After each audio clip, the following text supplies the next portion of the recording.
Niemand is goed.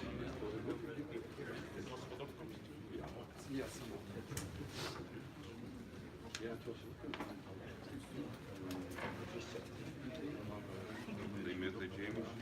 egy moment nincs nélküle rendezvények ősz. Igen.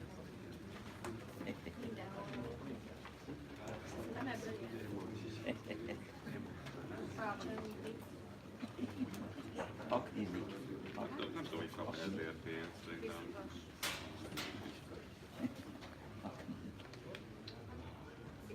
Mint a cigányzenek. És csak ír általában egy bevezető, egy kínótot, és mindig behelyettesíti azt a 10 szót, miről éppen szól. Ez a legtöbb.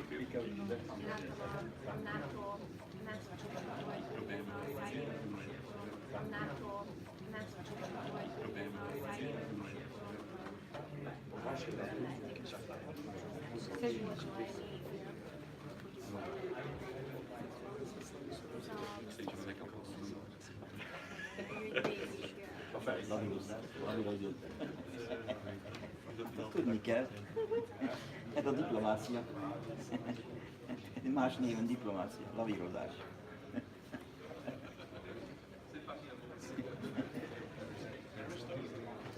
I guess, yeah, they are expecting some. Csak volt miniszterelnök szépen szétverte a baloldalt Magyarországon. Rosszul lavírozott. That is not unusual for Belgium. Ik was een unusual.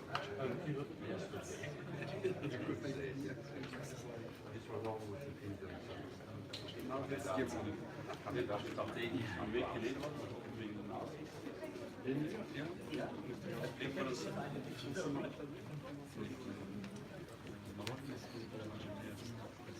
És most Soros Gyurikát stoppolták? Ideig az volt, hogy stoppolták? Még mindig stoppolják?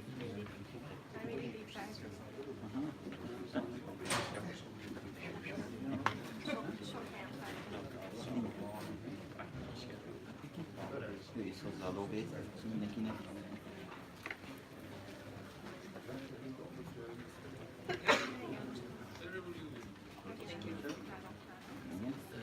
If you know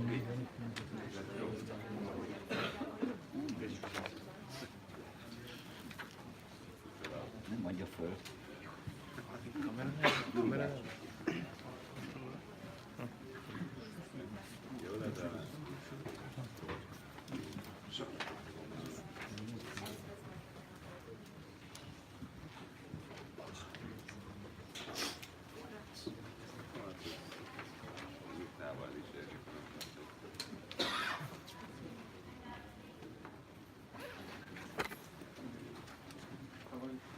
Mert szerintem a Miribácsban is van annyi, hogy azért ő nem áll össze.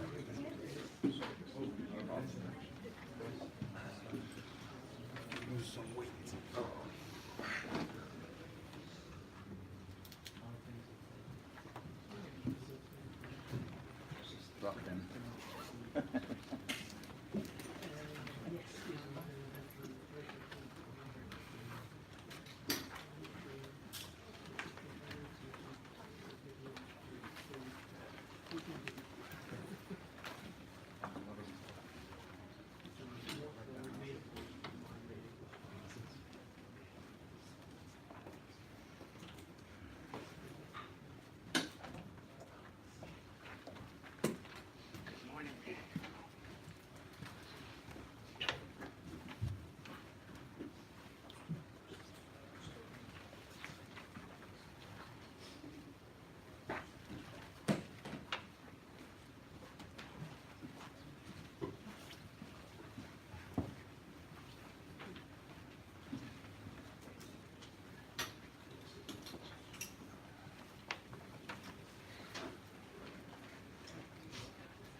szlovák, Jéger. de ezek nem szlovák családok. Mert ez az egyik, két opció van, hogy egyrészt ugye evangélikus volt, és akkor még amikor lehet német volt, de hogy a vallás az jobban számított, mint a nyelv, és akkor evangélikus németek nem a katolikusok voltak, vagy pedig Egernek Jágat neve szlovák volt. Ez is frissimen az magyarosít, egy kicsit lángítva.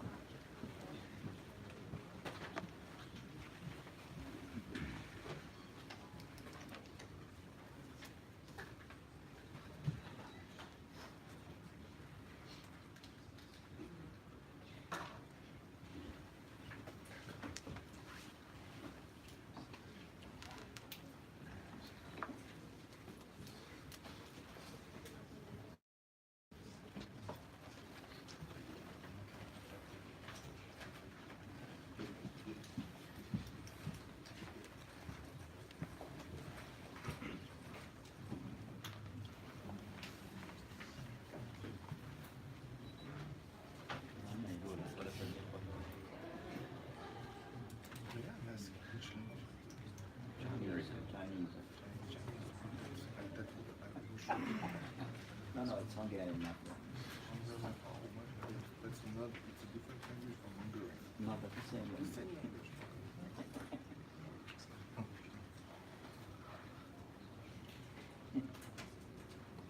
It sounds like Finnish, but we don't understand each other.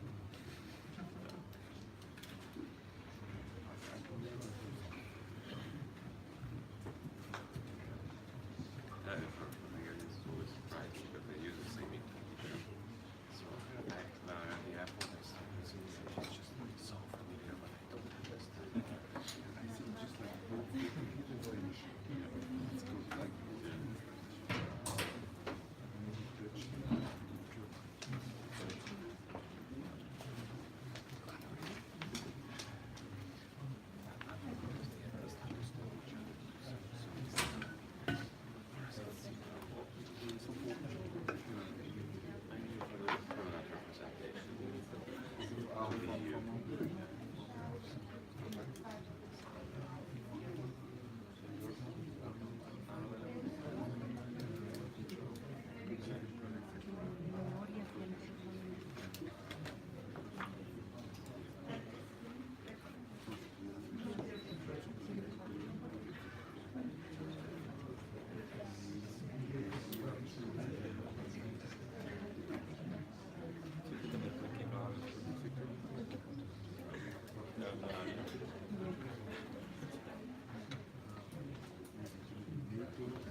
this is my smaller, but still. Premium concept. Yes. So the thing is, we are connecting the private Que no se suele título creado por una charla de Yes. It's a strong card.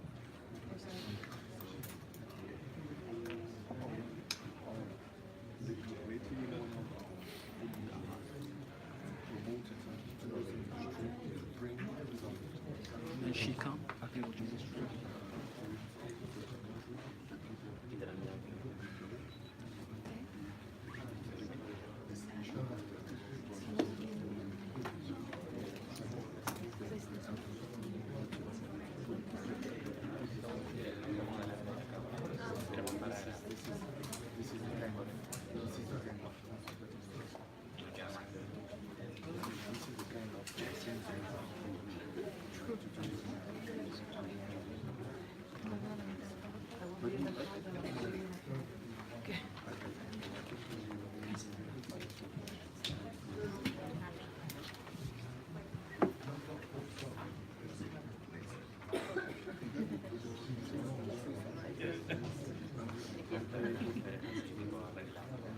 It's a constant objective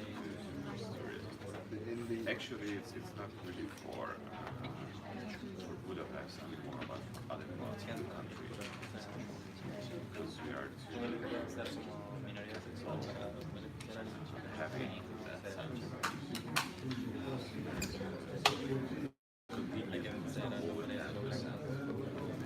Ladies and gentlemen, dear distinguished guests, it's a great pleasure indeed for us to welcome you to the Horizons Symposium 2018, hosted by Beyond the Horizon International Strategic Studies Group and co-organized by the Horizons Center for European Studies. Let me express my sincere thanks to European Parliament and our partners, Horizons Symposium. As an independent and rapidly growing think and do tank, Beyond the Horizon is dedicated to influence and promote global peace and security. We aim to help reverse today's malicious trends and build secure and stable setting at all levels. To that end, New Horizons Symposium as an annual landmark event aspires to be a unique platform for political, academic, and business leaders across the globe to discuss and provide solutions for the most pressing issues of our time in the future. And panel discussion will provide strategic forethought and insight on the collapse of the world order and expansion of future conflict domains. And I would like to take this opportunity to express my deep appreciation for Professor Jamie Shea, Senior Fellows at Friends of Europe and former Deputy Assistant Secretary General for Emerging Security Challenges at NATO, for honoring us a keynote speech for this symposium. I also wish to give special thanks to our moderators and panelists, who are the best minds on their respective subjects, for coming and sharing their unique perspective and priceless expertise with us. I hope you will have a productive day of interesting and stimulating discussions. I sincerely wish that the symposium will be a great success, for not only as a chance to share knowledge and experience, but also as the beginning of a long and fruitful cooperation and friendship among all participants. Thank you for coming. Professor, the floor is yours.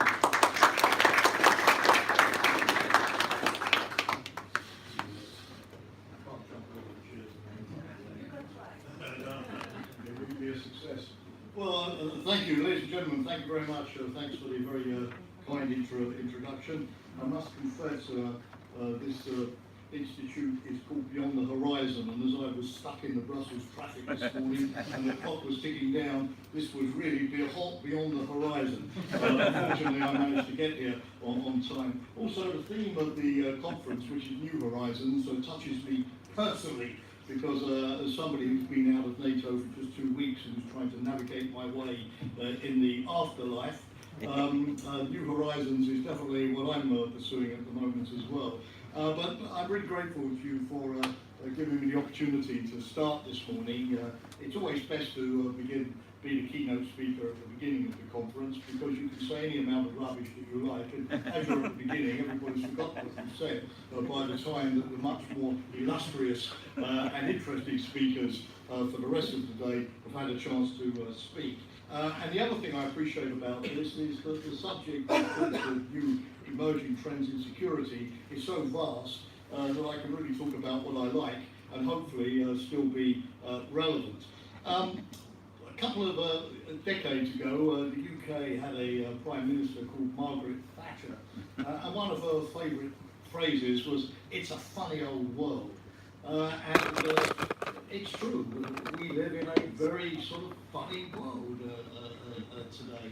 A couple of years ago, a British academic called Tim Garton-Ash, who's up at Oxford, some of you will remember this, he had this interesting piece in the New York Review of Books where he was sort of saying that if we could just be like Rip Van Winkle in a time capsule and go back to, say, 2006, just 10 years ago, barely, how massively different the world then looked. You know, we were entering an age of optimism, of economic prosperity, the EU opening up, both internally with students travelling all over the place on Erasmus exchange programs, with more and more countries lining up to join the EU, with NATO and Russia trying to form a security partnership, even cooperating in places like Afghanistan.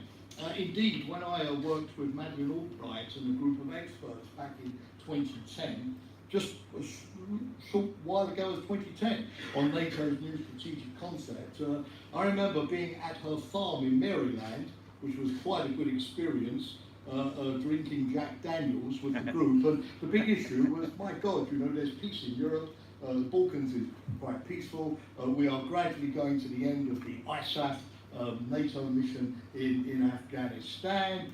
Things are looking better with Russia. What is NATO going to do in the future? And one of the reasons that we came up with the bright idea, Ambassador Terry Stam top of this, so remembers this very well, of putting things like cyber and counter-terrorism and energy security in the new strategic concept was to give NATO a kind of role, particularly in homeland defence, to give it something worthwhile to do in what seemed to be an increasingly peaceful world. How quickly that has changed, and in a way it's just sort of reminded to us that just like in 1989, you can have a sudden, unpredictable, uncontrollable change for the better.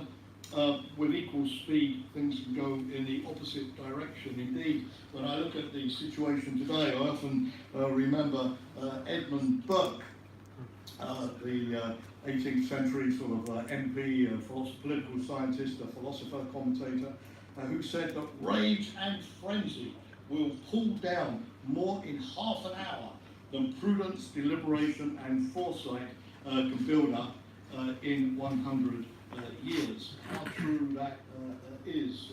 Many political scientists have described the situation that all of us have been living through over the last 4 or 5 years, particularly since 2014 and Russia's annexation of Crimea and its incursions into eastern Ukraine. We've described this as the great deterioration, and we still don't quite know just how far it's going to go before we hit the bottom and hopefully start climbing back up.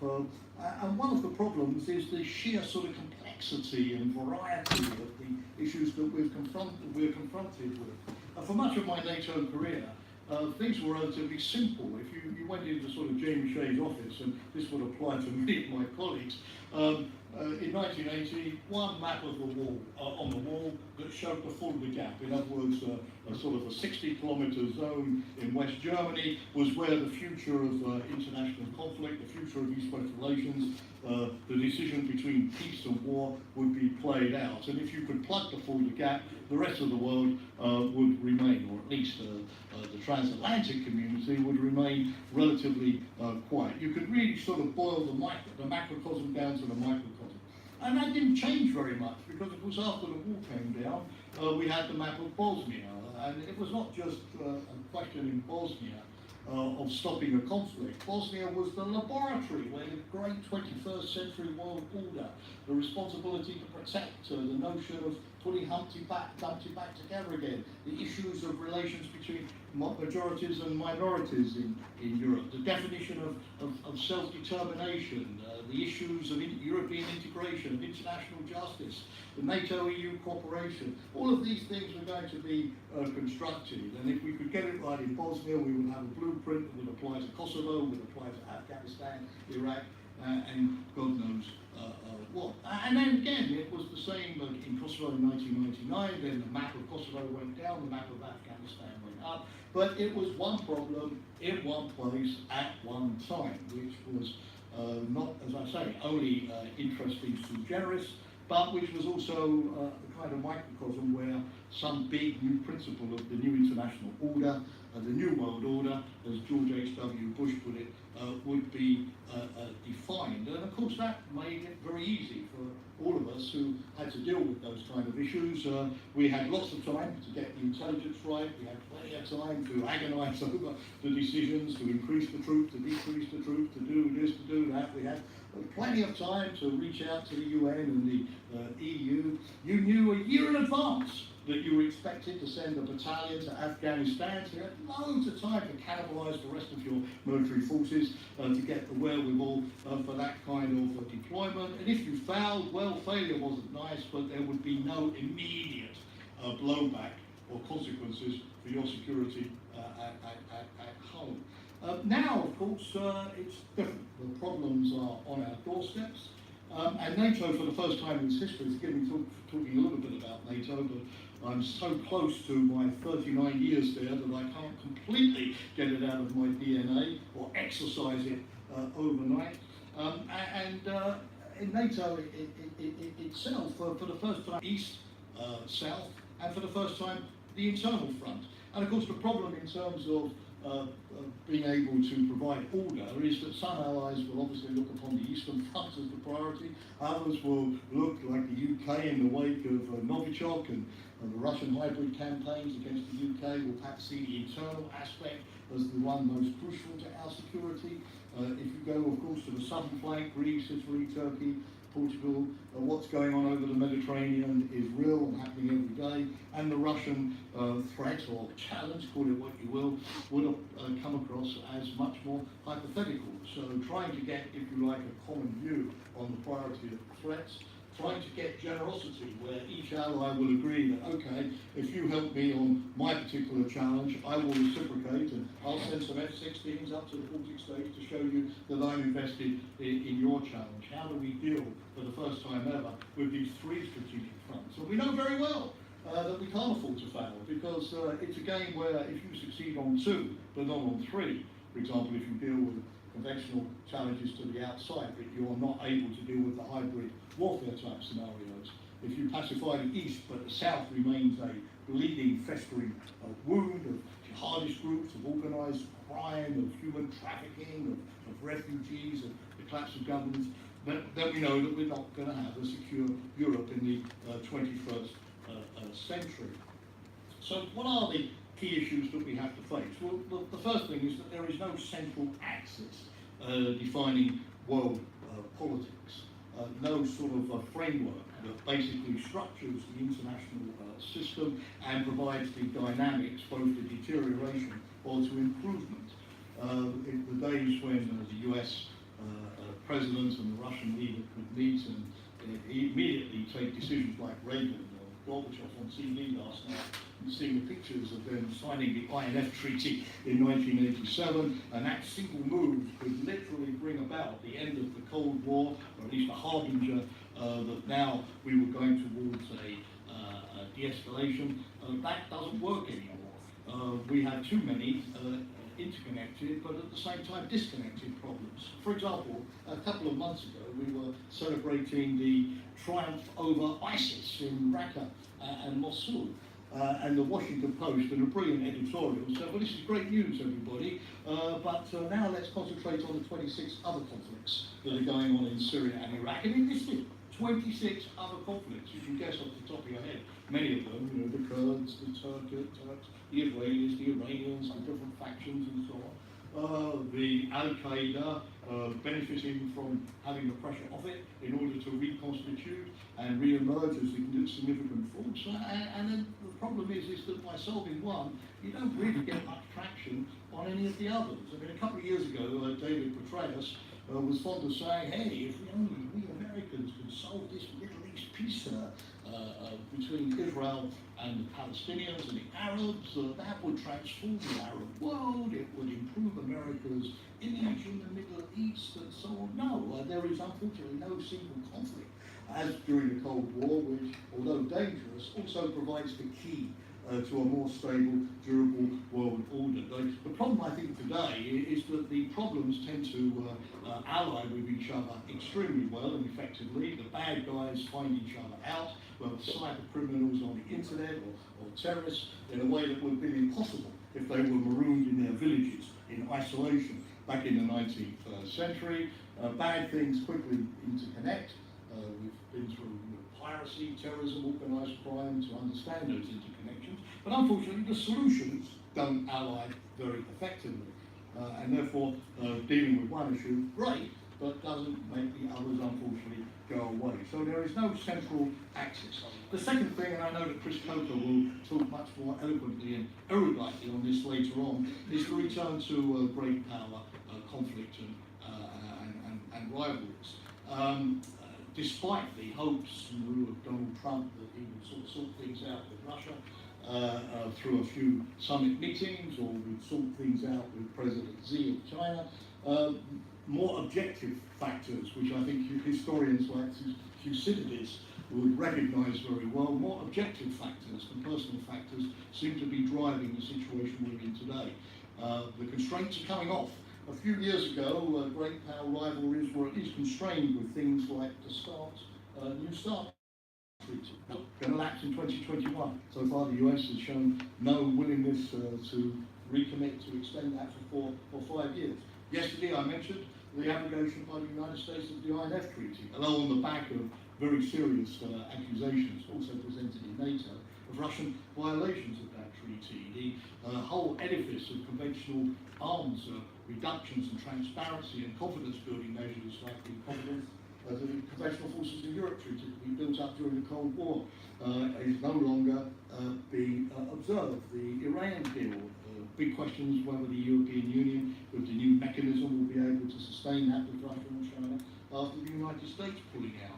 At a time when space is now responsible for 80% of all NATO's communications, and NATO owns 60% of the world's satellites, the move to space for navigation, for command and control, for instance, for climate change monitoring, the use of space becomes more important, but the vulnerability of space, which is very much an unconstrained area in terms of norms, is a factor of worry at the time when cyber is becoming an increasing arm of war. The lack of any kind of understanding of definitions of aggression or resilience or deterrence or restraint in cyberspace is a worry too. And so not only are the major powers now seen once again to outcompete with each other in arms races or technological superiority or investments rather than in mutual understandings, but of course the danger, as we see in the South China Sea or in the Black Sea or elsewhere, is any kind of clashes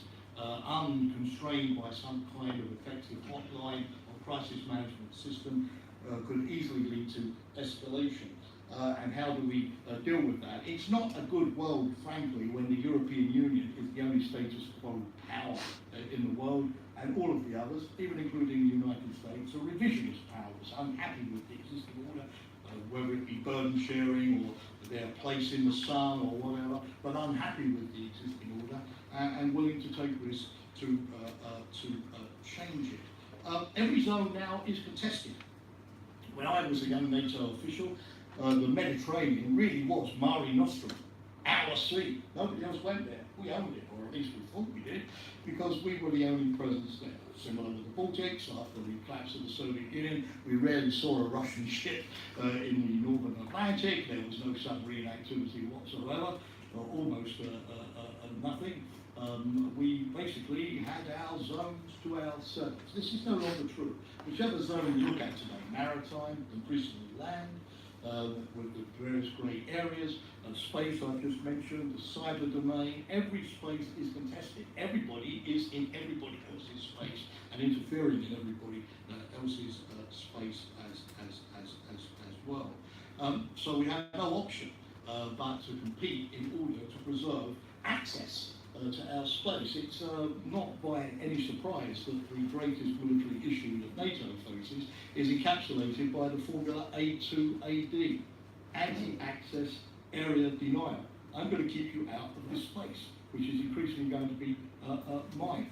And how we deal with that, not just militarily of course, but politically as well.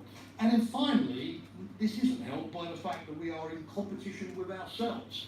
When I was a young sort of teacher or a university lecturer, I had my students, I used to say, look guys, there's basically sort of two paradigms that we need.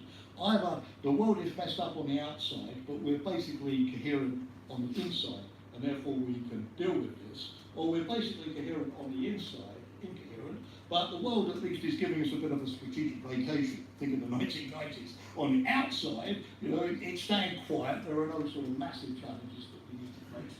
And therefore, again, we will have the time and the space to deal with these issues. But of course, the problem today is that we are not only in competition with our external adversaries, but increasingly in competition with our internal adversaries. And whether maybe the internal debate is even more brutal and even more vicious and even more destructive than the external one is something that we can argue about. And of course, increasingly as we go forward, our internal divisions promote external challenges, and the external challenges promote internal divisions. Think of populism, you think of polarization, you think of hybrid scenarios to interfere in our elections and our business, and they become therefore increasingly difficult to manage. And therefore we have to deal, for the first time, both with the internal and the external. what does this mean? It means that the centre of gravity of warfare is going from land and borders to the mindset of our populations. What our people think, what they believe is truth, what stimuli they react to, what authority they are prepared to follow. It becomes as important for our security as the ability to have troops or sentry posts on our borders. The functionality of our society, keeping things moving, keeping things going, withstanding shocks, being resilient, bouncing back, the Israeli model becomes increasingly important to us. The third issue is that security changes. When I, again, was a young man, basically security was you pay your taxes to the government, which then spends them wisely and effectively, we hope, on police forces and on armies, and that's it. Security is provided. Not anymore. We now have the privatisation of security as increasingly, I see private companies, not just private security companies like Eric Prince and Blackwater in Iraq, although that is also a factor. Eric Prince has recently told the Trump administration that he's happy to privatise the conflict in Afghanistan, and he believes that way the United States could win it faster. We could debate that, obviously. But it's not just the role of the private sector in taking over a lot of the functions of the state. It's also the fact that governments are saying, look, I can't basically do it any longer all by myself. And therefore you, City of Manchester, you have to prepare to deal with terrorist incidents because you're the main actor.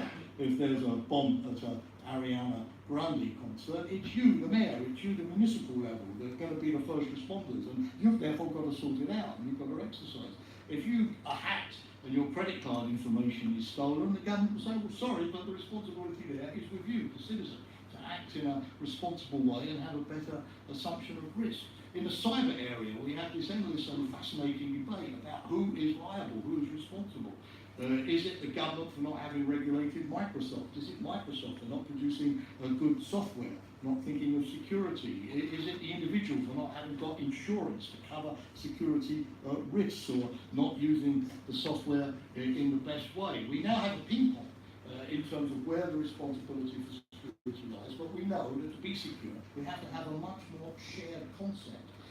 Even when I think of the two US Marines on the tanks, you remember a few years ago, who intercepted the terrorist with a gun on the train, the kind of citizen who does it himself? Yes, we're talking about resilient citizens in the world today as much as we're talking about resilient companies or resilient structures as well. So our concept of security and who is responsible for providing and how we do it together is changing. Finally, one of the features that I'm sure is going to come up today is going to be the smaller Western role in multilateralism. Multilateralism, again, was something that we, if I can use the we word, in the West owned. Multilateralism, that was us. It was our value system, it was our ideology, and we did it. We were the ones who pushed it. The EU, of course, in the soft power area, that's well known, as Robert Cooper, famous EU diplomat, used to say, speak softly and carry a big carrot. That was his definition, quite rightly, of EU foreign policy. But it's very interesting. I mean, if you look, for example, at UN peacekeeping, back in 2013, China paid only 3% of the budget of UN peacekeeping. Today it's 10.5%. And China now provides over 7,000 standalone UN peacekeepers from the People's Liberation Army, and you see them in Africa and the Middle East more broadly. On the Human Rights Council, China now is the dominant voice. It introduced no fewer than 35 different resolutions at the last meeting of the Human Rights Council when the United States has left it. And so who is now on climate change or many other things driving the multilateral process? But it does mean that we're in a much more complicated environment where the Chinese understanding of multilateralism, which is definitely to keep NGOs out of the Human Rights Council and make it a purely state-to-state thing, their version is different from ours. And how does that place Europe? Well, before I conclude, let me, if I may, mention what I think the four key tasks, at least of the EU, of Europe, are in dealing with this maybe not necessarily more dangerous world, because those of us who lived through the Cuban Missile Crisis will think that what we lived in October 1962 was infinitely more dangerous than perhaps where we are now, but increasingly complex world where, as I say, the problems seem to be getting worse before they get better, and we have an absence of solutions. I think the first thing is that Europe again has to learn to defend itself militarily. Europe is no longer an unchallenged, unthreatened space that can see security in projecting power to threaten spaces elsewhere. Europe is today a threatened space. I wouldn't go as far as the Italian Minister of the Interior, who once said that the threat is migrants.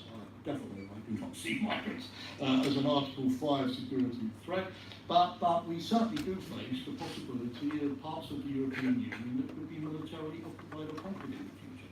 It's not beyond the realm of the imagination. And so the first challenge, of course, is how does Europe deal with this situation where, once again, it has to project hard power and defend its territory and defend its space, and be able to not only deter, but to respond if that challenge takes place. Now, the good news is that, yes, the United States, notwithstanding some of the rhetoric that we've heard at the time of the recent NATO summit, is committed to this. The United States is increasing its troops in Europe, they're increasing the budget that it's spending on its European deterrence initiative, is building bases and infrastructure. So, to quote Wagner's music, somebody said, it's better than it sounds. And therefore, if one looks at some of the rhetoric, but as Jim Mattis would say, look what they do, or what we do, not what we say. There is no need for the Europeans to doubt the American Article 5 commitment today. But on the other hand, there are some major issues. The first issue is, would that American commitment be sufficient if we had to deal with a truly major challenge from Russia in terms of reinforcements, in terms of the very small US permanent presence in Europe, for instance? The bulk of the defence would fall much more on European troops than it would have done if we were today living in 1970 or 1980. So even if you keep to a NATO framework, it's quite clear that the Europeans are going to have to spend more on defence and produce much larger and much more efficient armies than in the past. But the other question, of course, is that if we see Donald Trump not simply as a kind of accident of history, but a harbinger of a longer-term trend in the United States towards a smaller commitment to Europe, or even no commitment at all, although a smaller commitment, then how far should Europe today spend the time that we have to design some kind of alternative to the United States? Not in a kind of all bells and whistles, we don't need you Americans any longer. I wouldn't advocate that for 1 minute, but in the sense that we now need to do some prudent planning so that we're in a position to handle major operations, a Libya, a Bosnia, whatever, by ourselves. And what's the best framework to do that?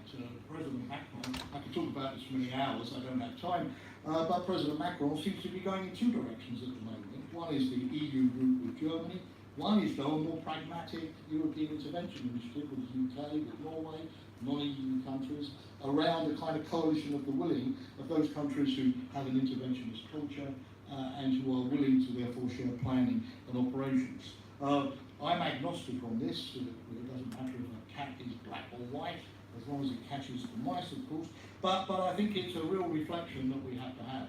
All I would say, particularly in this town, is having started the grandiose new initiatives, the PESCO, the European Defence Fund, the CARD, the European Capability Planning, the worst thing that we can possibly do, and the worst signal we can send to the United States, would be to stop now in midstream.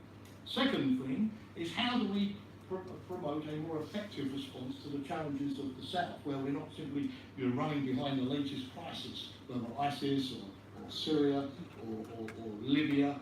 The United States in the last couple of days has been making big noises to the EU about stepping up in terms of paying for more of the reconstruction of Iraq, which is horrendous.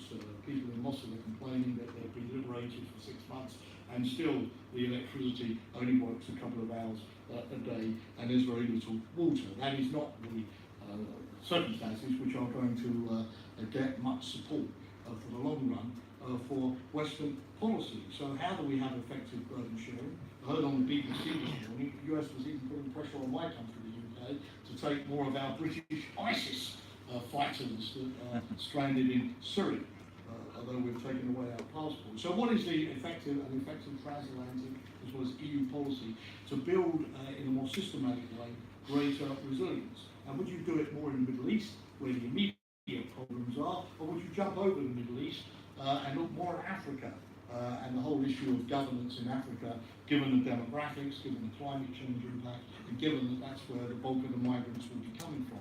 The third issue, very briefly, and I've touched upon it, is hybrid warfare. How do we deal with the vulnerabilities that come from being highly high-tech, highly connected, integrated, globalized, democratic societies and economies? The advantage that also makes us highly manipulable and vulnerable. What is resilience in terms of critical infrastructures? How do we build it in? For example, how do we deter this kind of malicious activity? We saw just last week a very impressive flurry of intelligence revelations that we wouldn't have had a few years ago from the UK, from the Netherlands, from Australia, from the United States, from Germany, all pointing a finger at the GRU and Russian operatives for a whole series of cyber attacks and information campaigns. The idea was name and shame is going to work better than sanctions, which the EU has also, of course, applied, some of which from the United States in terms of indicting GRU operatives, even more. Does that work? So how do we have, amongst ourselves, a better sense of how we classify these attacks? You know, the EU had this interesting exercise called Cybrid, ladies and gentlemen, last year in Estonia, where they looked at how to respond to a cyber attack. And when we asked the ministers, how do you classify the attack? Some said, oh, it's Article 5, it's collective defence. Others said, no, we don't want to get into a war when our banks have been paralysed but nobody's got killed. So how can we come to a greater understanding of how we classify what is going on in terms of gravity, so we have the same understanding? Number two, attribution. What is required in terms of attribution so that I, in Italy, am convinced that you in the UK have got your facts right and that I'm not taking a risk by supporting you diplomatically? And then thirdly, a question for the EU and NATO, what's the toolbox? You know, what do we have in our arsenal in terms of measures that we can take which will turn this activity from being what it is at the moment, which is low risk, high gain, into something which is high risk, you know, I'm going to be found out, I'm going to be punished, and I didn't really get anything out of it anyway because of the resilience of the EU, so low gain. And that's an issue I think we all need to work on. Finally, and then I stop, one clear task for the European Union, which fits its soft power culture and its norms-based ideology, is how do we build some kind of sense of rules and norms in what is becoming an increasingly anarchic world? Whereas I say the major powers see a greater advantage in toughing it out through raw power, bilateral relationships. You know, remember Reagan, who thought he could outspend the Soviet Union rather than out-negotiate it, although he ended up out-negotiating it. But you know, how do we start? Where do you start? Can we start with so many unwilling partners? But to try once again to define some kind of rules-based agenda. Is there something we could do to rescue the nuclear proliferation treaty and the whole nuclear regime? Can we build more crisis management, risk reduction measures, confidence building measures?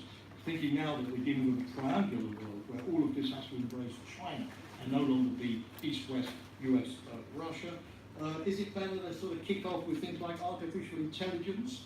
Or, you know, should we support Amnesty International with its campaign to stop the killer robots? These are not only automated but increasingly autonomous weapons systems. How do we deal with a world where very soon soldiers are going to be half man and woman, half machine, with chip implants, with genetic gene editing and genetic engineering, with chemical enhancements, pharmaceutical enhancements as well, and indeed where the front line of our military order of battle will be increasingly robotized in the future. Is the genie out of the bottle? Can we still do something about it? What should we push in the international system so that at least we head off some of the more nightmarish consequences of this world where increasingly the machine and not the human being is defining reality. Bearing in mind, by the way, that new domains are opening up. It was tough enough, ladies and gentlemen, 20 years ago to do this just on land, at sea and in the air. But as I've said, we now have a proliferation of domains. Space, cyberspace, the fifth domain of warfare. We've got now submaritime, the increasing activity now in submarines or under the oceans, and not just on the surface. We've got the whole domain of virtual reality and augmented reality, which rapidly will actually become a space and a domain of activity, also for military activity as well. So, I have had a great time this morning, giving you lots of rotten, nasty things to think about. I haven't done you much of a service and provided you many solutions, but when I left NATO, my colleagues all said to me, well, Jamie, are you sad to be going? And I said, I really am. I really am sad to be going, because this is the period where I would like to be here with you. I wish I was starting now and not finishing. You remember the Woody Allen film, Midnight in Paris, where everybody has got a favourite period? You know, for one it's the Belle Epoque, for another one it's, you know, the times of the 20s of Scott Fitzgerald or Gertrude Stein. And when I think of my NATO career, you know, I really regret that I can't start now, because on the one hand, yes, never before have there been so many awesome problems and difficulties out there, but on the other hand, in a rather perverse way, you know, my regret at leaving NATO was the fact that never before has there been a greater demand, you know, for human ingenuity, for clear thinking, you know, for strategic guidance, and for good men and good women to come together.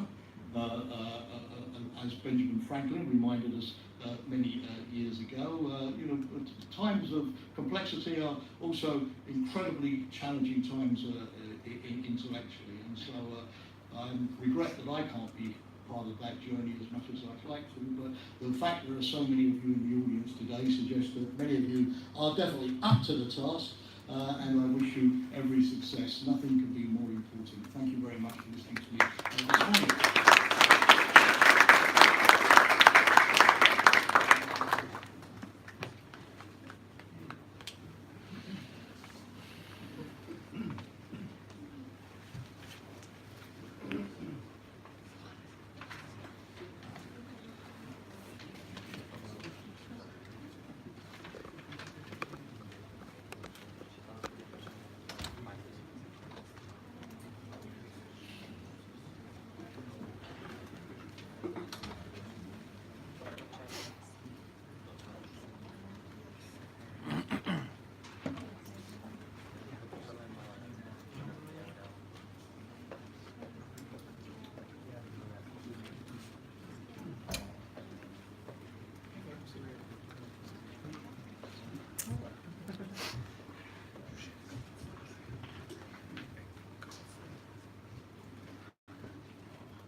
Chico, por favor.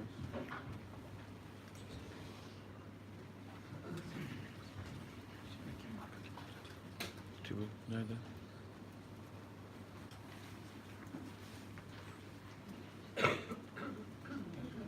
Yeah, it's going to.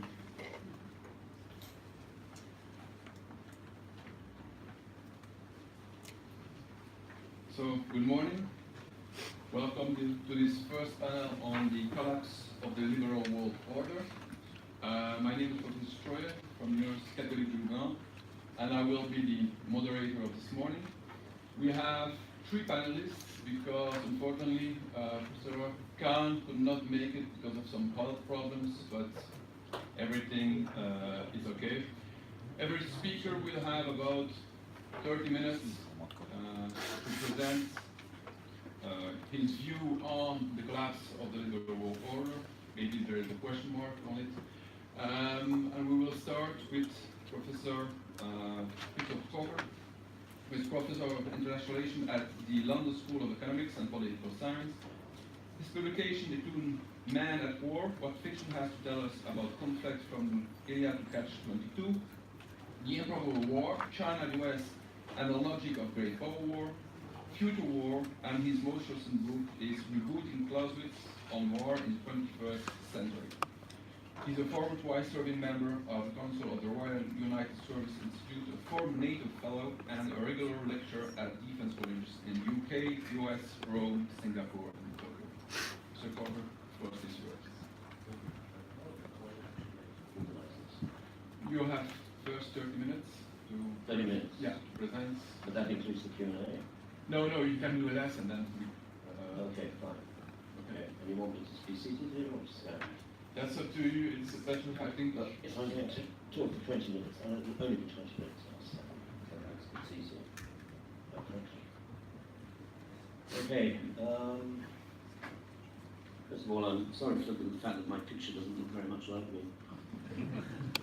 There's a great Oscar Wilde story, a portrait of what's his name?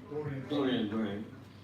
And he enters into a pact with the devil whereby he never actually ages, but the picture does. It's the reverse in my case. My picture never ages, but I do. I want to echo some of the things Jamie has said, and I will just talk for 20 minutes very quickly about the vacuum. A couple of books that came out recently. Richard Haas wrote a book called The World in Disarray. Robert Jarvis wrote a book called Chaos in the Liberal Order.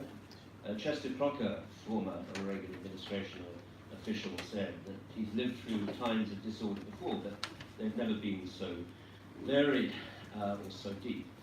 So I think we can probably take as a point of departure the fact that the world is disordered, though I wouldn't use the term disarray necessarily. And of course, the first thing I think of as a political scientist whose first subject was history is, are there any historical analogies for that? Because the older order that we had addressed the reasons for disorder in the 30s. And the question is this order capable of addressing the disorders of the present day? And the answer, I think, is clearly probably not. But the point is, what are we going to get in its place, and how are we going to get there? So let me just go back to the 1930s. It's very easy to say that the historical analogy is there, and that there are parallels. As Mark Twain said, history rhymes, it doesn't repeat itself. I think there are certain rhythms that we need to at least think about. The first is, we have a bit of an economic vacuum. The Bretton Woods institutions that used to run the international economy with a fair degree of success are no longer the monopoly organizations. We have President Trump threatening to leave the WTO, but the WTO hasn't concluded a successful trade round since 1994. We have the G20 that was important in 2008 in saving us from another depression, but the G20 has disappeared off the map. We have countries that are even more indebted now than they were in 2008, Italy being an obvious case. And then we have trade tariffs in the United States back to what they were in 1950. Now, of course, the important thing is to understand that there are differences. We are much more interdependent than we were in the 1930s in terms of greater direct investment. The trade flows are greater than they were in the 1930s, and central banks now hold each other's government debts. But that's really the problem. The nuclear option if China began selling the American government debts. And we have now shaken up a trade war between the United States and China, and those are the two countries that are keeping the present show on the road. We mustn't also ignore massive Chinese indebtedness, growing too quickly in the last 10 years, building all those airports that will never be used in cities that are actually uninhabited. So we have an economic vacuum. We have $267 trillion of debt. We have never been as indebted as we are now, and if we were to have a repeat of the 2008 crisis, we wouldn't have the same success in dealing with it because we spent the money to a very large extent. So economic chaos, I think, is possibly around the corner. It's something that should at least engage our minds. The second is we have an ideological vacuum, because the old order that we lived through was a liberal order in so many respects, put together by the United States between 47 and 48. We now have an ideological vacuum. China and Russia are two countries that totally reject the liberal package that is in the order concerned. They both call themselves, they no longer call themselves nation states. This was an order that was meant to be based on the nation state. They call themselves civilization states. And civilization states have certain priorities that extend beyond those that nation-states have given themselves. Thus, Medvedev often talks about a civilizational zone of interest on Russia's borders. Civilizational states do not allow Western ideas to penetrate. Xi Jinping's famous memo to the provincial governors in 2013, where he was talking about the infection of Western ideas. The Patriarch of Moscow is saying that human rights, an invention of the West, an invention of Jews and Protestants, to be absolutely precise. The idea Jamie had touched upon is that these are countries that accept that there has to be a degree of a civil society interest, but the interest is very, very narrowly circumscribed. And their own NGOs, of course, the number of Chinese NGOs is growing all the time, are different from our NGOs. And even within the West, and this is the depressing fact, what Donald Tusk, I think, quite nicely called the political civilization that is the West, because we are a civilization as well of civilizational values. That is under challenge in Eastern Europe from Viktor Orban and others who now openly use terms that we would not have heard a few years ago. We are, so he said, a liberal democracy. We're not a liberal democracy, we're an illiberal democracy. We are anti-globalization. Most countries in the Western world are still in favor of globalization, and they recognize some of its dangers and some of the threats that it poses to its citizens. These terms are going to be very important, world-defining, and EU-defining in this case. And the last point I would make in this respect is we're also seeing perhaps a challenge to universalism. And it's summed up particularly well, I think, by the fact that this is a year in which we've been remembering the 1968 invasion of Czechoslovakia, the famous Prague Spring. You may remember Dubček's promise to the Czech people, socialism with a human face. Xi Jinping's promise to the Chinese people is socialism with Chinese characteristics. This, I think, is what I mean by civilizational challenges. And of course, Xi Jinping's idea of a new order is harmony with difference. But that basically means you respect us enough not to interfere or try to intervene in our affairs. No more discussions about Tibet, Xinjiang. What's happening there is extraordinary at the moment, but it's met with absolutely no condemnation from the Middle East whatsoever. Then we have a strategic vacuum. We have an administration in the United States that doesn't seem to like the world order that it puts together. And we've seen, of course, yesterday with the nuclear treaty of Russia, a blow to arms control. Jamie's quite right to say that there were problems with that treaty, and the Russians have been cheating with that treaty. But the question is, perhaps we should have stuck in there a little longer. We have another strategic vacuum in the exercises in the Russian Far East a few weeks ago. Very small in terms of the Chinese contribution, about 7,000 men. But here we have now two organizations, NATO and the Shanghai Cooperation Council, that are possibly going to redefine the strategic map. We have a strategic vacuum in the Middle East, the end of the American unipolar moment, which came about in Henry Kissinger's Sinai disengagement talks, and then with the Camp David Agreement, where for 30 years the United States was the only power outside the region that really mattered, and everybody recognized that fact. Now Russia is back. Now there are new alignments between Israel and Saudi Arabia. Now there, of course, are problems with Iran and what's called, rightly or wrongly, the Shia Crescent. We have new strategic realignments and alignments that are creating a strategic vacuum there as far as the rest of the world is concerned. And finally, we have the failure of the UN, which is very similar in many respects to the failure of the League of Nations in the 1930s. This is an organization that has been absent from most of the important conflicts. Absent in Syria, because of course Security Council deadlock with the Russian veto. You can't really use the Security Council if its members don't want it to be used. But let's just remind ourselves, 700,000 people died in Syria, and the United Nations has largely been absent from that conflict. Let's remind ourselves that 400,000 people have died in South Sudan, despite UN spaces. And let's remind ourselves that 7 million people have died in the Congo in the last 10 years. And again, the United Nations has been very largely absent from that conflict. This is an organization that had difficulty finding a new Secretary General. So wherever you look, you can see disarray, disorder. What do we do about it?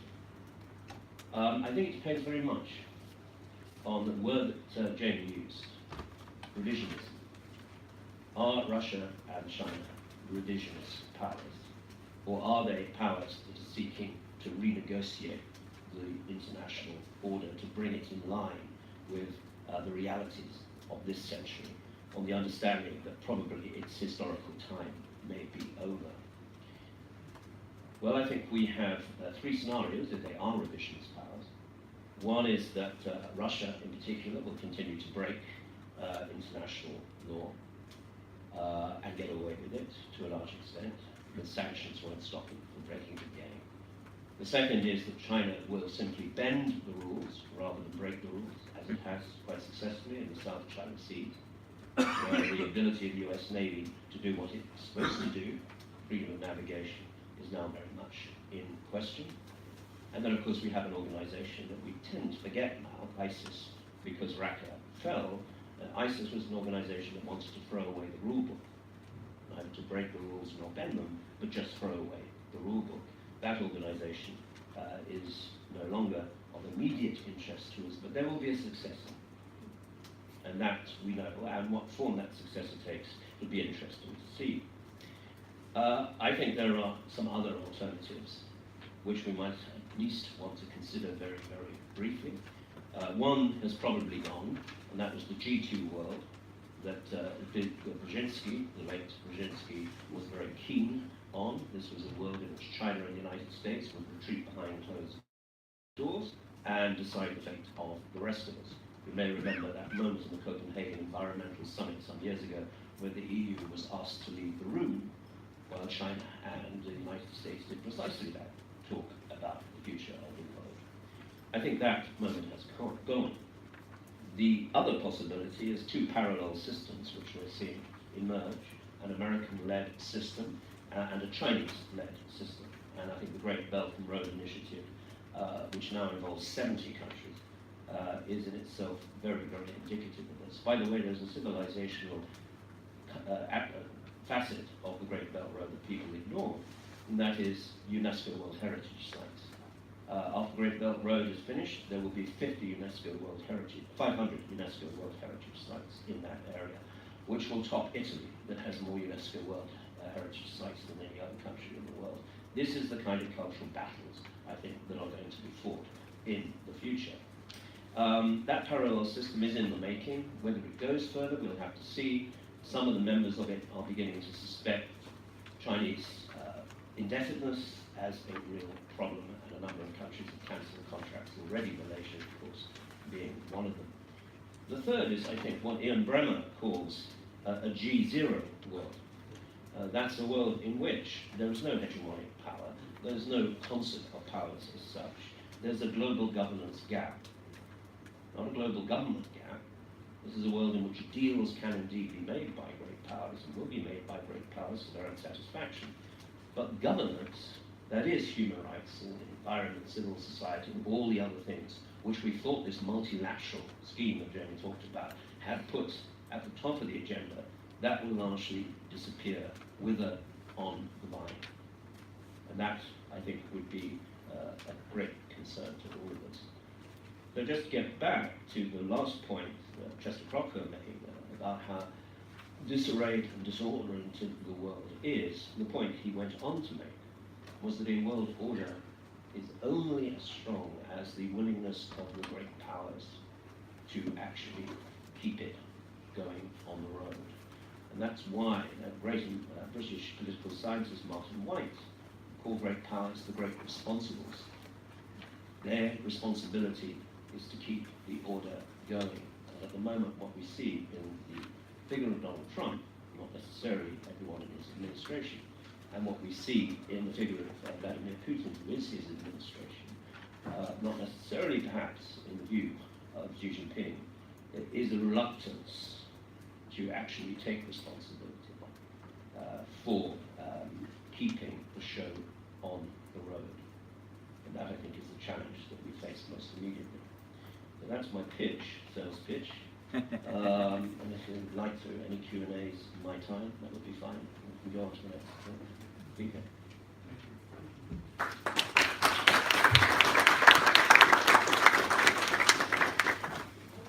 Our second panelist is Dr. Peter Gravy.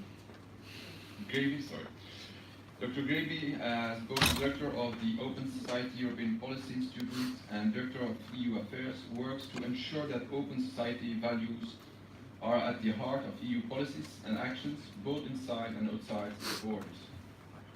From 2004 to 2009, she was Senior Advisor to then European Commissioner for Enlargement, Olli Rehn, responsible in his cabinet for the Balkans and Turkey. Before joining the Commission, she was Deputy Director of the Center for European Reform, the London-based think tank where she published widely on EU enlargement and other European issues. Her academic career includes teaching at the London School of Economics and research at Oxford and Birmingham Universities, the Royal Institute for International Affairs, and European University Institute.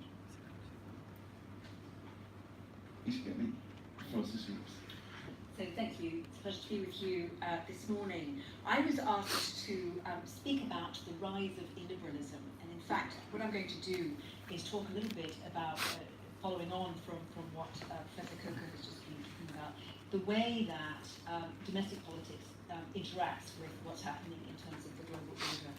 Because I think one of the big questions is there in fact a collapse of the liberal world order? Is there something more of a lapse?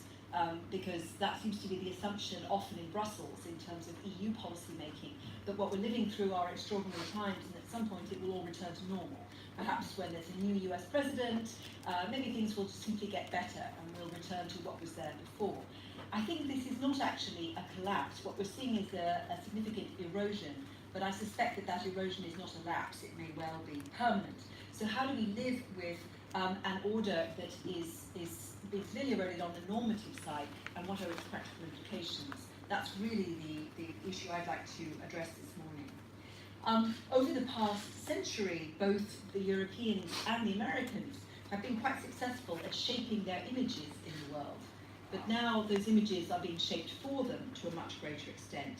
And there are plenty of other actors that are promoting very different values and counter-narratives. There's the civilizational narrative that Christopher Coker was just talking about, which you hear both from Moscow and Beijing. There are also counter-narratives that come through new means. It's not just governments that promote narratives. It's also new TV channels, well, relatively new, like Al Jazeera. It's also, but also Russia Today. It's of course also social media. In the past, foreign policy was a lot about maps and chaps, and it was possible for research institutes and foreign ministers to go out and set the agenda on international relations. Now they have plenty of rivals. There's no longer an elite monopoly over international relations. It's something that any citizen can feel they are somehow informed about and involved in through their smartphone.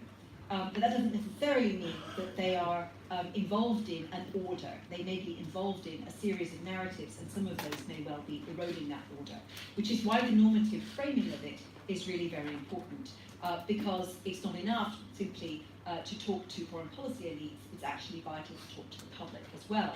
Domestic politics has a much greater role than it used to in international relations.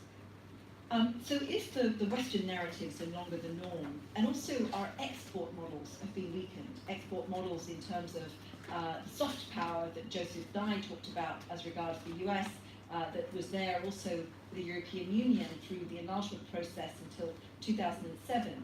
These are things that are becoming weaker as the normative framing of our policies are eaten away from within, as the narratives within the EU about values are changing. Christopher Coker also pointed out how Viktor Orban and indeed others, Jarosław Kaczynski, for example, Matteo Salvini, are saying things which didn't used to be considered normal for mainstream politicians, and certainly not for politicians who are in government. And that has an impact because it affects the way that the public, voters, and policy debates consider norms and values as well. Populist politics is becoming rather more widespread, and we see rising illiberalism in many parts of Europe and also other democracies. This is not a purely European phenomenon. It's definitely there in the US. It's also there in, for example, Brazil, as we see right now with the presidential election. But before I go on, I just want to define for a moment the term populism, because it's increasingly used as a term of abuse rather than a term of analysis, and that makes it much less useful as a term. I follow the definition used by the Dutch political scientist Cas Mudde, who's one of the great experts on populism. There's quite a big literature on it. Margaret Canavan, a British political scientist, talked about populism as being the dark side of democracy in the 1970s. But Cas Mudde's definition is a very helpful one. He defines populism not as an ideology, but as a way of seeing politics and society, which claims that both politics and society are structured into an elite, a corrupt elite, and a pure people whose will is not respected by the elite. You can immediately translate that into any national context you might know well. The corrupt elite denying the will of the people. This is the ultimate populist narrative. And populist politicians usually portray themselves as, I'm the one who can speak the voice of the people, who can connect it directly into the pure people and their general will. Therefore, majoritarian elections are fine, direct democracy referendums are fine, because I can interpret the results, because I'm directly connected to the people, and all this representative democracy stuff, it's largely irrelevant. And it tends to be illiberal, because it tends to deny minority voices and pluralism, and it tends also to be quite nationalistic, because it sees the pure people as the only just and legitimate inhabitants of the country, of the territory, and indeed of the nation. So that also fits quite well with the civilizational narrative that we were just hearing about. Now, in that populist view of the world, foreign policy is something you enter into only because you really have to. Because if you are the strongman leader who is tapping directly into the will of the people, why would you negotiate with anybody, especially foreigners, especially people who are not like you? So this suspicion of foreigners and suspicion of elites who negotiate with other elites is built into the populist view of the world, which is why on the whole they're very anti-EU, because what is the EU but a giant negotiations and compromise building machine between elites who are foreigners to one another. So that's what you tend to see, and of course that also tends to translate to the international order, because populists on the whole don't believe that there should be binding agreements between governments unless they are fully in charge of them. So the whole idea of an international rules-based order rather than an international bargain-based order is something that they contest. Now this matters because it's in those rules and in the complexity of that law-based system that you build in the values and the norms. Bargain-based transactional relationships, they may contain norms, but they may not. The norms are optional, and that's a very different thing. And it matters a lot because it changes the whole way you look at the world. If you think about the way that the strongmen leaders tend to portray themselves and their illiberal view of the world, the narratives go something like this. I'm the only realist around here. It's a tough world out there. Our community needs protection at any cost. Our civilization even needs protection at any cost. This is an existential threat. I'm the only one who's brave and strong enough to provide this protection. I'm not afraid to say that we need to circle the wagons, to build the high walls, to raise the fences, to get tough with our enemies, and be nasty. Be nasty to turn back the tidal wave of immigrants, to turn back all of the historical enemies. This is the narrative you'll hear over and over again, and you can fit it to any national context that you'd like to see. The difference now is, this narrative is there. It's there in most democracies. But in the past, it tended to get 5, maybe 10, maybe 12% of the vote. Now it's getting, in many countries, including EU member states, 25% of the vote, even 30% of the vote. That is new. That is really new. And that changes the outlook for international relations as well. Now, and the big problem with the populist view of the world is that it's actually not realism, it's pseudo-realism. It's actually an illusion, because it denies the facts of interdependence that Jamie Shea was talking about, the facts of global markets, of globally interdependent economies, as well as the interdependence of international relations itself. Now, I don't need to start explaining to this audience the dangers of unilateralism, but rather I would like to just point out that over the next few years, the danger is that the populist and illiberal lapses could last for long enough that we won't have prepared for the major transnational and intergenerational challenges that are coming. And this is really the big danger. It's something that used to be marginal, it's now becoming very mainstream, it's now there in a number of governments, but it matters greatly because we actually need to prepare for some major challenges that require a rules-based order, which require transnational solutions and really quite robust, comprehensive policies which are agreed on through some kind of legally binding mechanism. And of course, you all know what are these major challenges, but I'll just explain briefly the values part of them. So the first one is, of course, climate change, which is going to be a massive disruptor and which will increase many of the pressures that populists are now using very effectively in their narratives to raise fear in the population. It will increase the pressure for people to move around the world in unpredictable ways, and it will require a very high degree of trust between governments in terms of the implementation of targets from everything from climate emissions to other forms of transnational environmental protection, where it's really vital to have a rules-based order. It's incredibly difficult to get the kind of collective action needed and the kind of shared understanding of and analysis of the problem to effectively to affect climate change without that. Then, of course, there's digital transformation, which has become not only a major changer of our societies and is also changing norms in the way that we think, but it's also one of the main vectors of non-military means of warfare. The plethora of information online and the spread of fake news has weakened the monopoly of foreign ministries and security experts, like most of this room, as providers of information and wisdom, and it will go further than that. It's not just about the war of the robots, as Jamie Shea said, it's also about asymmetric warfare of a very different kind, of undermining the trust and faith of voters in the whole democratic process. If you look at the very interesting studies that have now been done on what happened in the German and the Italian elections last year and what may well happen in the European Parliament elections next year, is disinformation, which is not necessarily pushing the line or the interests of one party or another. It's simply undermining faith in the system altogether. It's telling voters, you can't trust the system, the election is being hacked, there's no point in voting, none of these parties is representing your interests. That is a very different kind of undermining. And it's a very strong one, it's a very important one, because it means that if you have voter withdrawal, then our system no longer functions. And of course, there's a further disruptor, which is lifetime. Aging populations in Europe are going to change the nature of work and the role of the state in Europe. Employment and income look very likely to go up and down over one's lifetime. Self-employment could become the norm, and individuals will have to save a lot more for their pensions and for their old age care. That is going to have an impact on international relations too. One example is that in terms of grey power, grey voters are much less willing and interested in paying for fighter jets and aircraft carriers. They have a very different view of what security is about. They also tend to be much less interested in intervention of various kinds abroad. And they're not so very interested in responsibility for other parts of the world. I'm talking here about the age cohorts that you can see in various surveys. Now, none of these disruptors can be stopped or prevented through unilateral action and isolationism.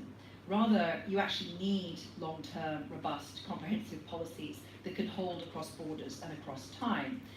And this is, of course, why the European Union is needed. It's why many of the international institutions are needed, just at a moment when they are, in fact, being undermined by illiberalism. So how to keep the narrative together? I think one of the key things is actually to talk about, instead of the typical argument that you hear very often in security debates, it's about values versus interests. To think of it rather as being about a hard choice between short-term stability and long-term stability. So in terms of the short-term, long-term, the key question is what keeps societies stable and what keeps regimes in check so that they don't go to war, so they don't pick fights with their neighbours. Now, there are plenty of ways of thinking about this particular issue, but I just point out the way that the undermining of the stability of the liberal international rules-based order happens because of this idea of pseudo-realism that you frequently hear from populists. First of all, they say the rule of law really doesn't matter. Rule of law can, it's optional. It doesn't need to apply to me. I'm a strongman leader. I have a direct line to my people. But they're not looking at the fact that, for example, the single market, most economic prosperity is underpinned by the rule of law, because that's what provides stability for investment, for trade, for business. Secondly, protectionism and special deals with foreign powers tend to hurt small countries the most. So if you've got EU members that are cutting their own special deals with Putin and are saying, well, actually, we don't really need to have EU common external action because we want to have these special deals. Ultimately, the countries that are 10 million people, 20 million people, even I would argue countries like the one I know best, 75 million people, are actually the ones who suffer the most. Paul-Henri Spaak said rightly, former Prime Minister of Belgium, we are all small countries in Europe now. The difference is between those who know it and those who don't. And of course, European countries are all getting smaller, both in terms of GDP and also in terms of population. Even France and Sweden with their relatively high birth rate. And certainly some of the smaller countries are getting smaller very fast. Then there's the problem of zero-sum nationalism, which makes sustained cooperation impossible, makes it incredibly difficult, again, to agree on issues like climate. And xenophobia of the kind that is promoted by illiberal populists tends to become self-perpetuating, and xenophobia within a country tends to spill over to the countries next door. This is the lesson of the 1930s, that once you have very high social tensions, a lot of scapegoating, a lot of blame of minorities in one country, there tends to be a look over the border and an assumption that that these tensions also apply to your neighbours. Because illiberalism and populism depends on a kind of constant mobilization by the leader of the public against external threats of various kinds. And so if you run out of external threats, if you actually have reasonably good relations with your neighbours, you need to create them. You could start by blaming Brussels, you could start by blaming the black helicopters of the UN, whatever external enemy you want to choose. But it tends to then lead into some kind of conflict. And of course, the loss of trust and cohesion within the society tends to create a dynamic of disintegration of institutions as well. So if you think about the kind of illiberal view of Europe and what it should look like, if you put together the statements of Orban, Kaczynski, Salvini, various others, also Hans-Christian Strache, I mean, there are plenty of others, Nigel Farage. I don't wish to be nationalist about this. You can find populists in every country. But if you put together their worldview, what you find is a Europe that looks something like this. Citizens are wary, even hostile towards foreigners and ethnic minorities. States need harsh policies to ensure that migrants are kept out, minorities are kept down. Being friendly towards foreigners and minorities is a betrayal of the nation. The ruling party must run the country according to the people's will, expressed through majority votes in referendums. Governments have to avoid comprehensive regional trade agreements, but they can enter into bilateral deals, that's fine. Just please don't impose any international rules and standards on issues like human rights, the rule of law, and so on. And finally, policies really don't have to be consistent. They can be patchy, they can be unsustainable. If you look at the economic policies of the populists, for example, you find extremely patchy views. Anti-globalization, yes, but where, and the belief in the national economy. And yet, how does that work when all European economies are highly interdependent, trade with one another, and most of them are also very dependent on trade abroad. So how does that work?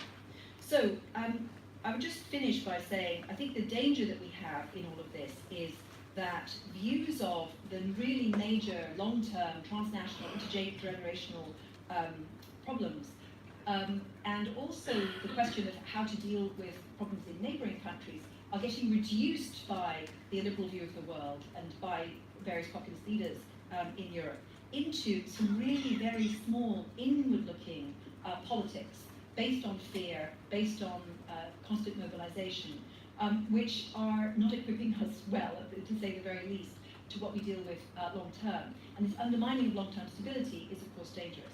And it has an immediate effect, particularly on EU policies towards neighbouring countries, because there is a tendency now to seek stability at any cost, particularly to seek deals that keep migrants out, that keep migrants held at various borders. And these countries are not going to be stable if they are run by regimes that continuously repress democratic institutions and freedom, which may seem like they're ready and willing to work with us on migration in the short term, but they're not going to help us in addressing the major disruptors. And of course, ultimately, their population is going to find another means of expressing itself politically too, because in fact there is no monolithic will of the people. The strongman leader tends in the end not to run a stable regime which allows for social peace. So I can't give you very much optimism except to say that if we could only focus on these external and very big issues, the transnational challenges of climate, of digital, of lifetime, and actually start much more of a debate about this, stop talking about migration as if it is primarily a threat rather than a phenomenon. If we could actually focus on what needs to be faced, then it's much easier to make the case for international cooperation, for continuing integration, and for having some kind of rules-based order rather than the transactional approach. Thank you.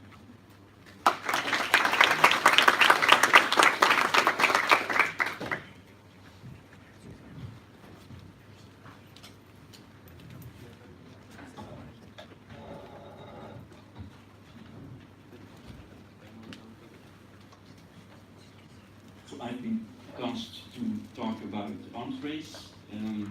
My name is Tom Sauer from the University of Antwerp. You all know John Bolton, Trump's national security advisor. Me too. I called him last week and I said, John, I have to give a lecture on arms race. Can you help me? And yesterday he didn't. The United States withdrew from the INF Treaty. As any observer can notice, all great and regional powers are building up their weapons arsenals. Some are proud of it and like to show it, both to the outside world and to their own people, like Putin's Russia, Kim Jong-un's North Korea, and also Trump. Others do it more disguised, like China. At first sight, this theme can easily be linked with the overall topic of this section, the collapse of the liberal world order. And under liberal world order, I understand a world order based on the idea of cooperation. That means international law, international organizations, international regimes, including free trade, as well as the idea of democracy and human rights, with respect to the domestic characteristics of the courts. The current weakening of the liberal world order yields more uncertainty, and that is used as an argument to build up these weapons arsenals. Sounds logical. Now, my point today is that reality is a bit more complex, and I will try to argue three things. That there has never been a truly global liberal order. If not, one would not have seen arms racing, for instance, in the Cold War. Two, that there are also other drivers of arms races than great power rivalry. And here I mean domestic drivers, bureaucratic politics. And three, that there's more and more contestation against arms racing in the group of countries that is mostly forgotten. Those that are not directly seen as being regional powers, and that applies especially to nuclear weapons. Now, before elaborating, let me briefly give you an overview of the impasse we have reached in the domain of arms control.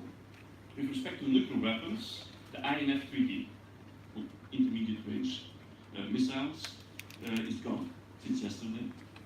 For the first time ever, including large parts of the Cold War, the United States and Russia are not negotiating a new arms treaty, nor are they planning to do so. And the only treaty left is the one on strategic nuclear weapons, New START. That will expire in 2021, and it's unclear whether it will be extended for 5 years.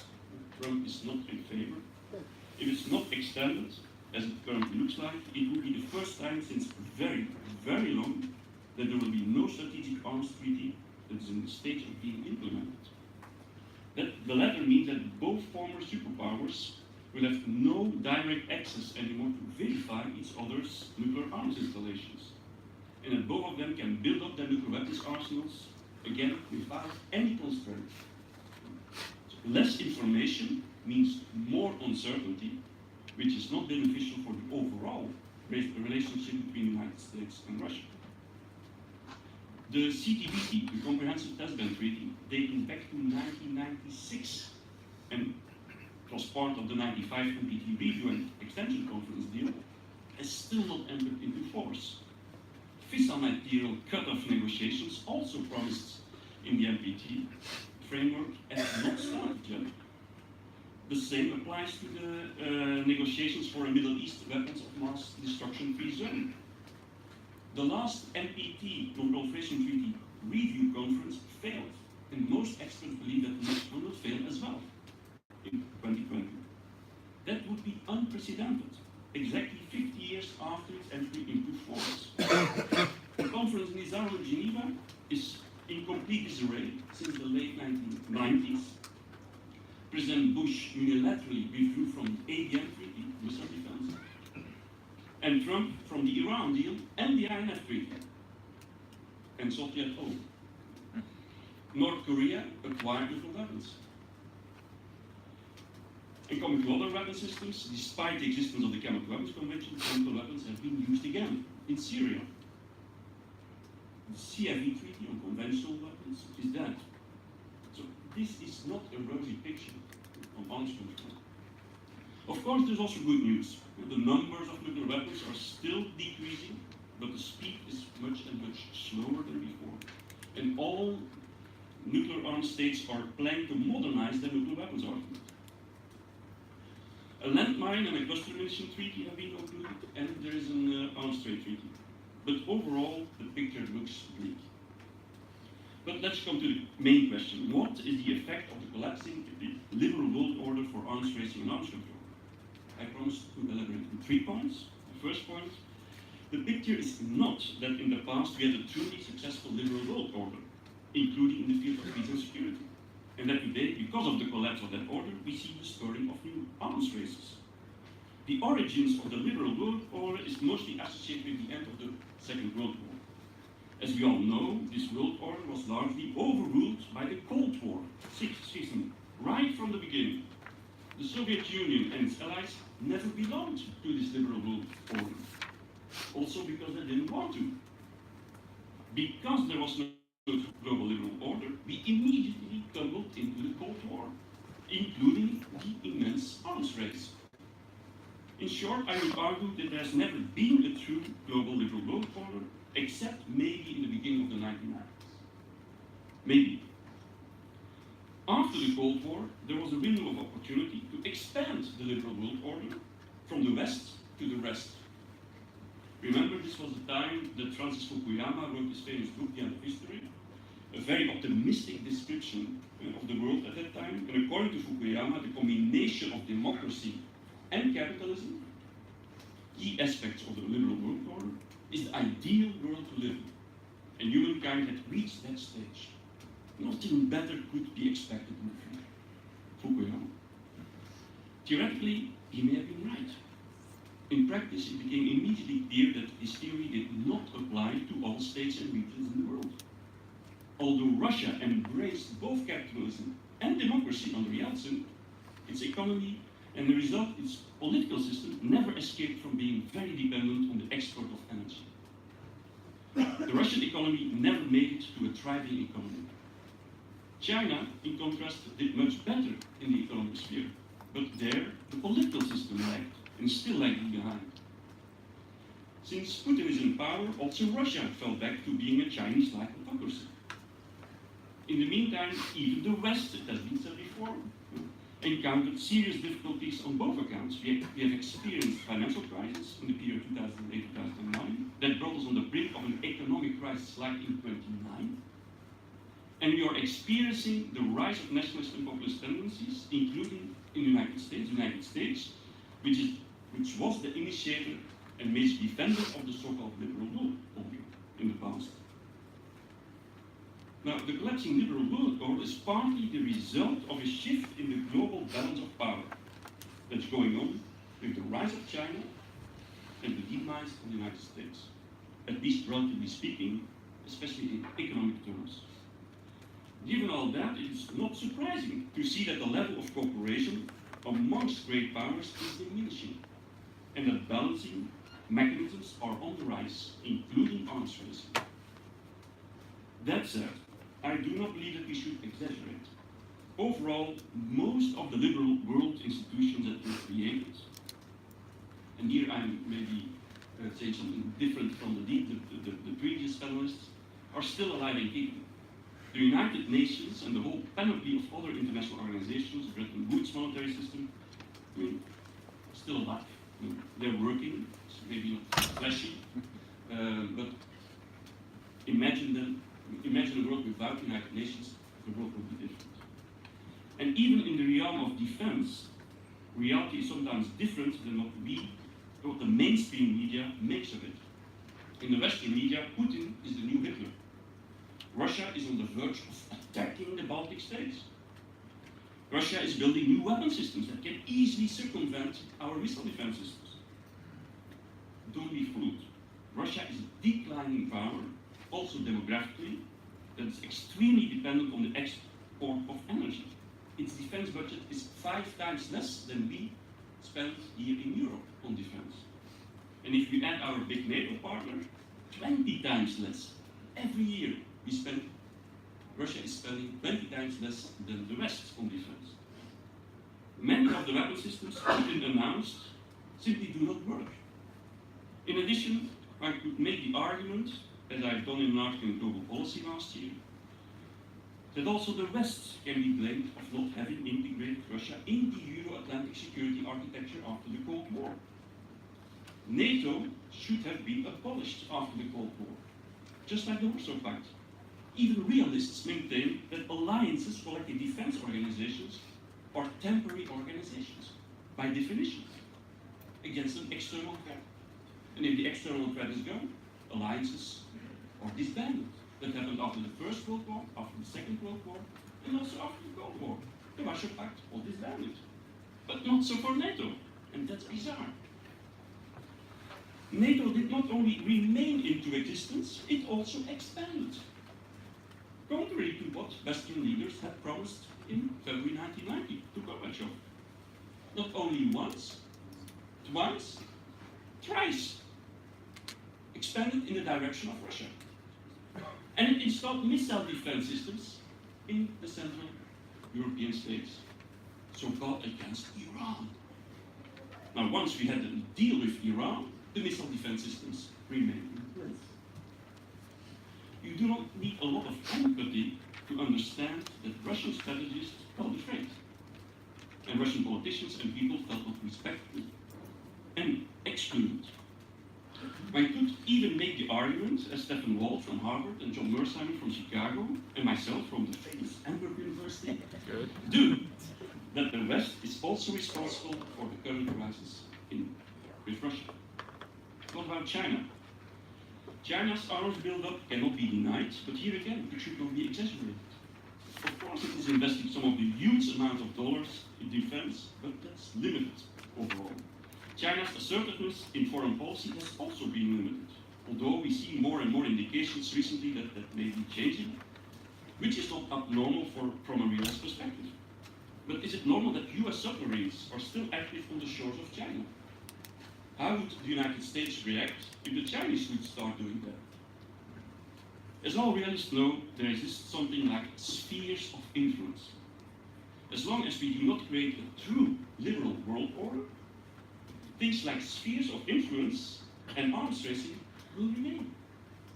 So the United States' declining power will have to adapt its behavior in the Chinese neighborhood. If not, say very simply, it will be war. Second point, the shifting grounds of power is not the only explanation for the current arms race.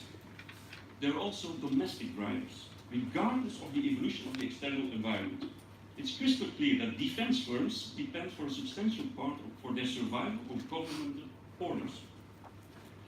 Both in the United States and Russia, a gigantic military-industrial complex was built during the Cold War, with millions of employees, both in the government and in the private sector. The concept military-industrial complex is a term coined by President Eisenhower during his farewell speech. He knew what he was talking about. It's about money, it's about jobs, and as a result, there's a permanent pressure from this complex on politicians to order new weapon systems, whether the country needs them or not, whether they work or not, like missile defense. It's not working, missile defense, basically a job program. Now, there's another mechanism that is at play in this regard. Weapon systems, especially large weapon systems like missiles, aircraft, ships, nuclear weapons, have a lifetime of a couple of decades. It happens that these complex and expensive systems come in cycles. Nowadays, a new cycle of new weapon systems is being planned as the existing systems will come to the end of their lifetime in 10 20 years. That means, for instance, that the United States is now planning to spend $1.2 trillion, and if you add inflation, $1.7 trillion, the coming 3 decades only on nuclear weapons and their delivery vehicles. That includes new ballistic missile submarines for $128 billion, new strategic bombers, B-21s, for $100 billion, new ICBMs for $140 billion, new air-launched cruise missiles for $11 billion. The Trump Nuclear Posture Review recently added new sea-launched cruise missiles and proposes for the first time low-yield SLBM, sea-launched ballistic missiles. But again, most of this, apart from the examples of the Trump Nuclear Posture Review, was already planned 10 to 20 years ago. So how do we, political scientists, call that? Path dependency, right? And it's very hard for politicians to stop that, also because there are so many jobs involved. So my point, arms racing is happening regardless of the changes in the external environment. Third and last point, and here I limit myself to nuclear weapons, an event that may have escaped your attention, and blame it to the mainstream media, is the signing of a major new treaty, namely the Nuclear Prohibition Treaty. It basically forbids the existence, that means the development, production, possession, transfer, use, and threat of use of nuclear weapons. The treaty has been negotiated in the framework of the United Nations and was concluded by 120 states, the majority of the states in the world, a clear majority, on the 7th of July last year. Now, once 50 states ratify that treaty, the treaty will enter into force. That may already be the case at the end of next year, or in 2020. From that point onwards, those states that have signed, they will regard nuclear weapons not only inhumane and immoral, but also illegal weapon systems. The 9 nuclear-armed states and their allies do not like it, treaty, but they are a minority. So the tables are turned.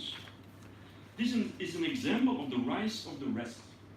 Basically African, Latin American, and Asian countries who argue that if nuclear weapons will be used, their security will suffer as well.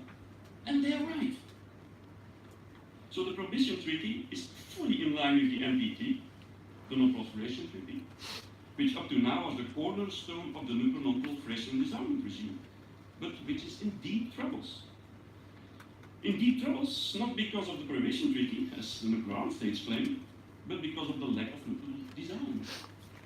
The ongoing modernizations, the ongoing arms races, are perceived by the rest of the world as being a mockery of the nuclear disarmament obligations under the NPT. And this frustration was one of the main drivers of this humanitarian initiative that led to the Prohibition Treaty. One could make the point that this is the result of the liberal world order that included the NPT and that on its term promised nuclear disarmament. If legal obligations are only to be fulfilled by one party, they become completely meaningless after a while. As a result, the Prohibition Treaty should be regarded as a warning signal to the nuclear-armed states and their allies. Now, of course, one can speculate about the effect of the Prohibition Treaty. I have an article coming out in the Non-Proliferation Review in a couple of weeks on the possible stigmatization effects of this treaty. While most observers in the nuclear-armed states and their allies are very skeptical, I'm more optimistic. And you can see already stigmatization happening right now, more in particular in the private sector, financial sector. The Norwegian pension fund, $1,000 billion fund, one of the biggest in the world, decided to divest from nuclear weapons related businesses last year. The largest Dutch pension fund followed. Deutsche Bank turned the screws on. And in June of this year, the biggest Belgian bank, KBC, decided to divest from nuclear weapons related businesses, explicitly referring to this Prohibition Treaty. Not because the CEO was aware of it, but because clients and employees, and in the end its board of governors, made him aware, and also academics from the University of Antwerp. I have no illusions that all this will halt the pressure from the military-industrial complex, but this debate may have spillover effects in our society at large. You see, I still believe in a liberal world order. It is my prediction that countries like the Netherlands, Belgium, Germany, Norway cannot and will not continue their nuclear weapons policies once this prohibition treaty exists. With respect to nuclear weapons, a clash is coming that can easily be predicted. The non-nuclear weapon states are fed up with waiting for disarmament, and the NPT may be the first victim. But in the end, the survival of the planet, which is still another ballgame than the survival of the liberal world order, may be at stake. To conclude, most of us will probably agree that arms racing is not ideal, that we are risking more and in our age even nuclear war. This situation is not tenable. It would not be illogical to start diminishing and then hopefully completely eliminating the risk of nuclear war. And the only realistic way of doing that is by eliminating nuclear weapons. There's a new incentive now, the Prohibition Treaty. If the nuclear weapon states miss the chance, the risk exists that we first have to undergo a worsening of the situation in the sense of the end of the NPT, an unraveling of the whole non-proliferation and disarmament regime, and possibly the arrival of new nuclear weapon states. I think.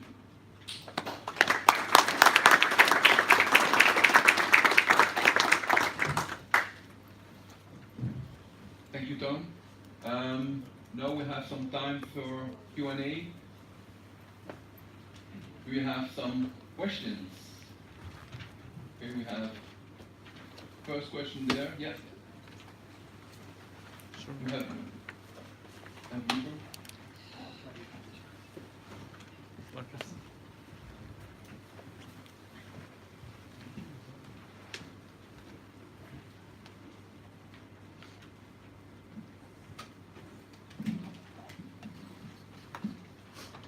Present also yourself, please. Yeah, I'm Andras Shaswa. I'm presenting my company, globalvisionsharing.net. Allow me a provocative question. 2050 is around the corner, and then we'll be 10 billions on the planet. So, very easy question to all the three panelists. You speak about a complex world. It's still getting more complex, more complicated. And 10 billion people on the planet. How to deal with that? Okay, I will take a second question.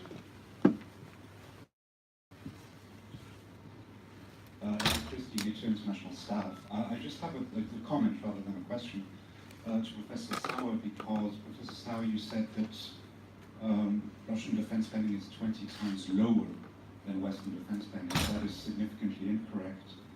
And let me explain how it is incorrect and what mistake you made. I'm a defense economist at NATO, so it's my job to do these things with a lot of accuracy. One important point is that prices domestically in Russia are much lower. So what it costs them to generate force and generate military equipment, that's much cheaper than what it costs us. That's one very important point.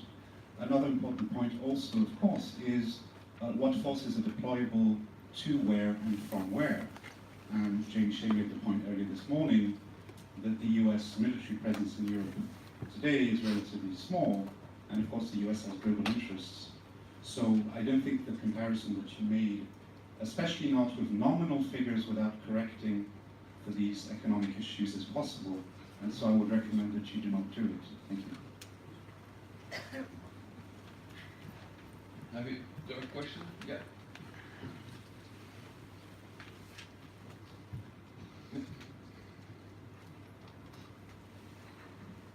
Thank you. Robert van der Meulenbroek, former Belgian diplomat. Having listened carefully to all speakers, I have one short question. Will the 21st century not only be the century of global warming? Hard to predict how humanity is going to take it on. Will the 21st century be the century of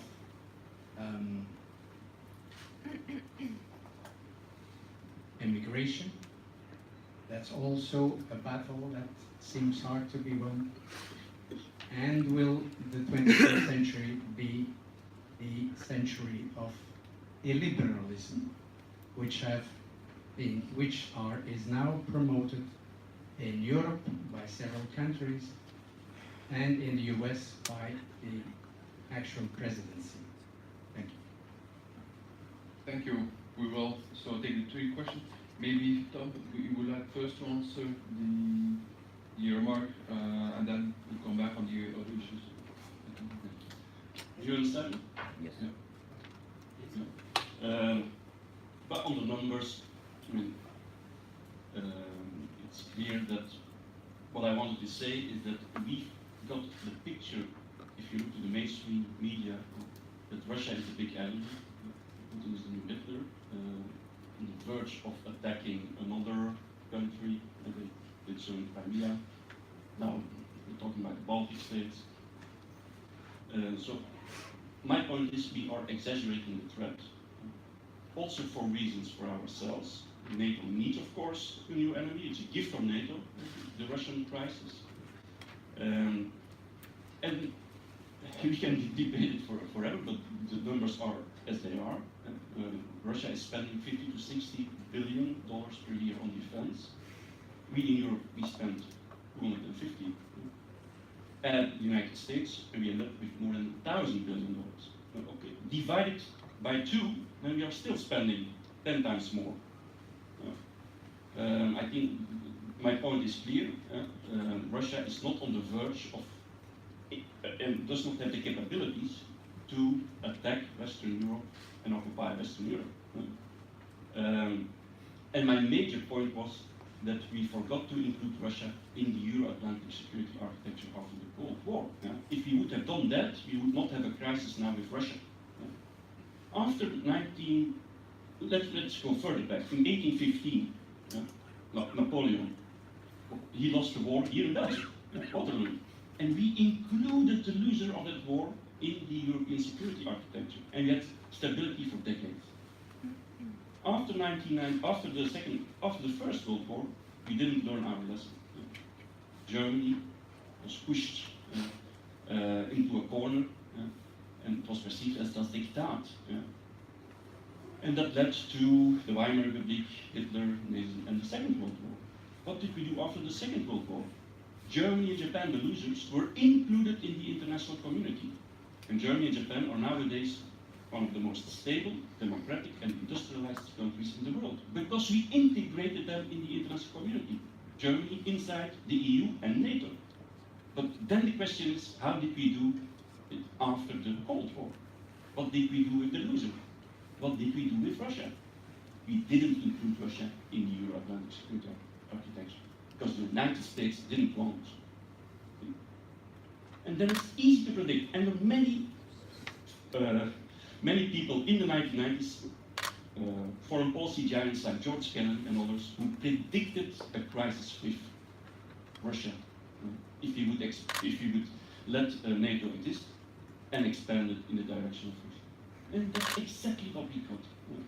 So now, of course, how to resolve it, I don't have easy solutions. Now the situation is very bad. But I think we also have to blame ourselves to a certain extent, and not only to blame Putin for what is happening now.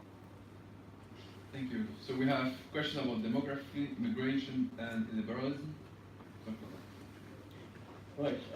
One of the consolations of growing older is to make young people feel even unhappier about their future. So I normally like to end my lectures, which I give them at the LSE, with a wonderful quote from a little known work by Victor Hugo. And it's not Les Miserables, and it hasn't been set to music, in which a young fellow dies on a barricade. This is what the 19th century is about politics and political change, and how to use politics to change things. He dies in the arms of his lover, and his last words are, "Well, I die at least knowing that the 20th century is going to be happy." And so I like to tell them the 21st century, I think, genuinely think, is going to be as unhappy as the 20th century, but for different reasons. And war, whether it's my subject or what I teach, I don't think is the main threat, even a great power war, though I would just add the rider here. that a great power war would do considerably more damage than any other kind of war, particularly between the United States and China. But that we leave to one side. I don't know what the world's going to look like in 2050 with 9 billion people, but there are two challenges that we face. One is what economists call informal survivalism. That is, if you have a world in which you can't provide work for a very large number of people, what are they going to do? They're going to turn to the people who will provide them with work. These can be criminal gangs, they can be warlords. We've seen in Somalia, 20 warlords at one time. They can be terrorists. They can be the dark side of the market, the black marketeers, smugglers, etc., etc. I don't think I have to identify the characters involved in this because you can see them. And informal survivalism is something that our own society will also face with artificial intelligence. How do we derive a living and the self-respect that goes with providing a service for other people? We must always remember that the self-respect we derive partly comes from the fact that we do things for other people, not just for ourselves. In other words, that we're needed. There's a wonderful line by Saul Bellow in one of his novels where the character says, just use me. I need to be used. Not in a negative sense of being exploited, but in the sense of being actually in someone else's plan for life, and therefore being an important and significant actor. The second is a social problem. There are 260,000 shanty towns in the world today, not of course constructed by bricks and mortar, but basically corrugated iron, anything that you can find, scraps within which you can live. And that figure, I know from economists, could double in the next 20 years. And these are black holes of social exclusion to a very large extent. They are, if you like, the collateral damage of globalization. They are the collateral damage of success. And the fact that we have lifted more people out of poverty in the last 40 years than ever before in history is also true, also leaves others in a position of even greater poverty to some extent. What are we going to do there? And the third factor is climate change. The most exposed people to climate change are not the people living in this room. They are the people from what we call the developed world. They're going to see sea change. Countries like Bangladesh will disappear off the map to a very large extent. Huge migration of populations needing to move to find land and to find work. Where is climate change taking place at the moment? Very visibly in the Middle East. This is the region that has been hit first by global climate change. Very first act of Rouhani when he became president in Iran was not to talk about the nuclear program, whether they were cheating or whether they were not cheating. It was about the largest salt water lake inland, which is about to disappear. In 20 years' time, it will be gone, like the Aral Sea to a very large extent. Very first thing that the new government in Baghdad a couple of years ago discussed, very first thing was the air conditioning crisis in Baghdad itself. There were demonstrations on the streets, not about politics, but about the fact you can't work in offices unless you have air conditioning. But air conditioning, of course, is also a contributor to climate change. The fact, unfortunately, in the Middle East is that there is a significant green movement. And climate change is not on anyone's lips. It's about religion, or it's about politics, or it's about the Palestine issue, or it's about Iran and the Shia presence, etc., or it's about Sunni and Shia divisions. Hardly a whisper about climate change, and this area is actually suffering from it. And when I talked about the 400,000 people who died in South Sudan, why is that? Climate change. It's a land issue, it's about water access to a very large extent. Obviously exploited cynically by many politicians on both sides, but it is a factor. And Jamie Shea mentioned Robert Cooper, former political advisor to Solana. It was Robert Cooper who said that the Darfur incident was the first war of global climate change, and we're going to see many more. But when I do tell my students you should do my course on wars, the thing is that the causes of wars are going to be quite different, I think, in the future from those in the past. And so war will be a factor of the 21st century as it was in the 20th, but for different reasons, not necessarily for ideology, politics, or even the balance of power. Indeed, I would just add one more to your list, Christopher, which is the Great Man-Made River in Libya, which is what essentially has allowed the enormous expansion of population both in Tripoli and in Benghazi, which is essentially coming from an aquifer, a prehistoric aquifer under the Sahara Desert. This will run out within the next decade. And then all of the EU plans to use Libya as the great buffer zone for migration and the whole idea of processing asylum claims there or somewhere else and so on, this all comes apart if countries go from being countries of transit to countries of origin for a large number of migrants. So the water issue, the issue of water conflicts, this is something that's going to affect the European Union very directly, very soon. Already, Darfur is something we've been involved with.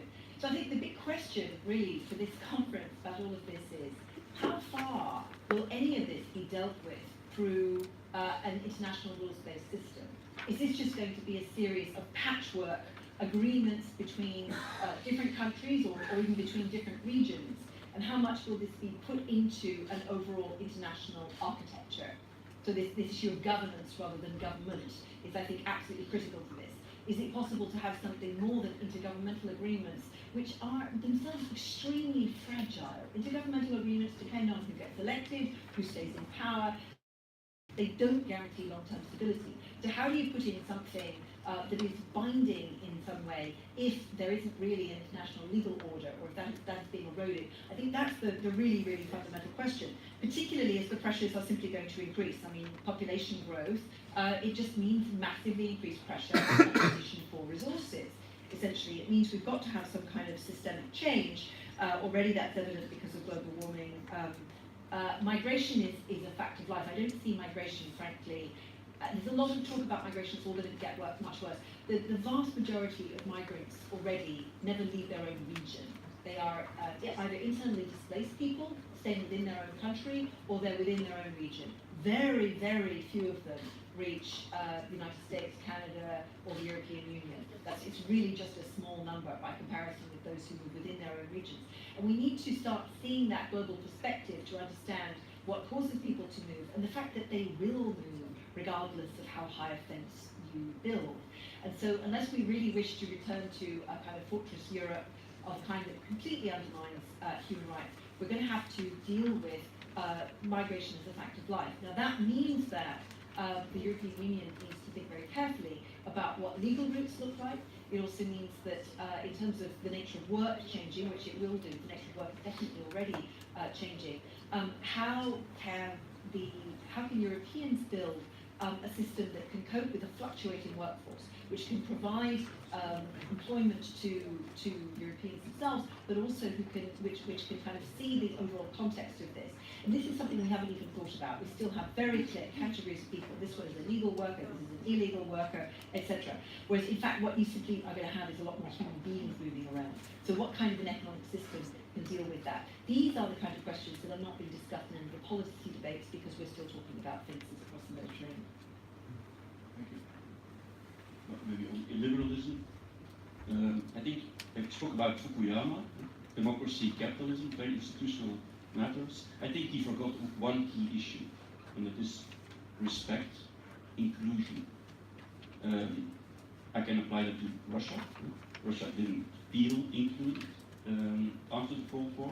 The non-nuclear weapon states don't feel included. You have the have and have-nots. That's not tenable. Terrorists, people that radicalize, they don't feel included in our society.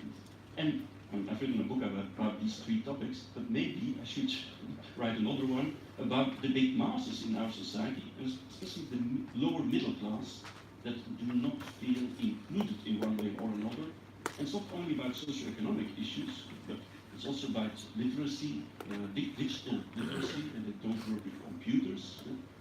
They cannot follow globalization. So we are having two groups of people, global elites, as has been said, and those who cannot follow anymore. And there are, of course, influential to populism and vote for nationalist, extreme right parties, wherever in Europe and beyond. And I don't think we should be fatalistic. We could have made a different choice with respect to Russia in the beginning of the 1990s. We can still make a different choice with respect to the non-nuclear weapon states and the nuclear weapon states. And I also believe that we can do something about this lower middle class. When I hear that the youth in our countries don't believe in democracy anymore, I mean, I don't understand. I ask my students. And then they say, yeah, it takes a long time to make decisions. It takes a long time to make decisions. We are living in a group of people, society, a nation, a state, and it takes time to make decisions. But apparently, our youth has no patience anymore. Has it to do with the fact that they are always on their mobiles and always get an easy answer, an immediate answer? I don't know. It's speculation. But I think we should educate them about how democracy works. You know? And then maybe part of the problem is already resolved. Thank you. We have second round. First, going from the internet. Yeah.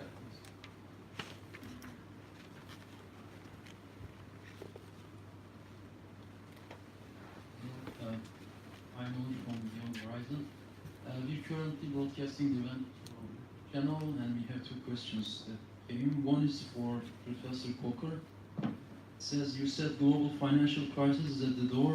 How big do you expect the coming crisis? Question. Another question is that for Dr. Graby. It says, you mentioned the populist parties and their use of referenda. So from one point, referendum is one of the important exercises of the democracy. On the other hand, popular parties are manipulating it against the democracy itself. How do you see the role of referendum in democracies and its manipulation in illiberal ways? And a third question will come from myself to Professor Coker. You talked about the G0 order where there's no hegemon and there's no global governance. I had read the book by Professor Beri Buzan from London School of Economics about regional security complexes. So from systemic level, what you say is quite relevant. I want to get your understanding on the role of region. Feature. We'll take the second question. Just. Thank you.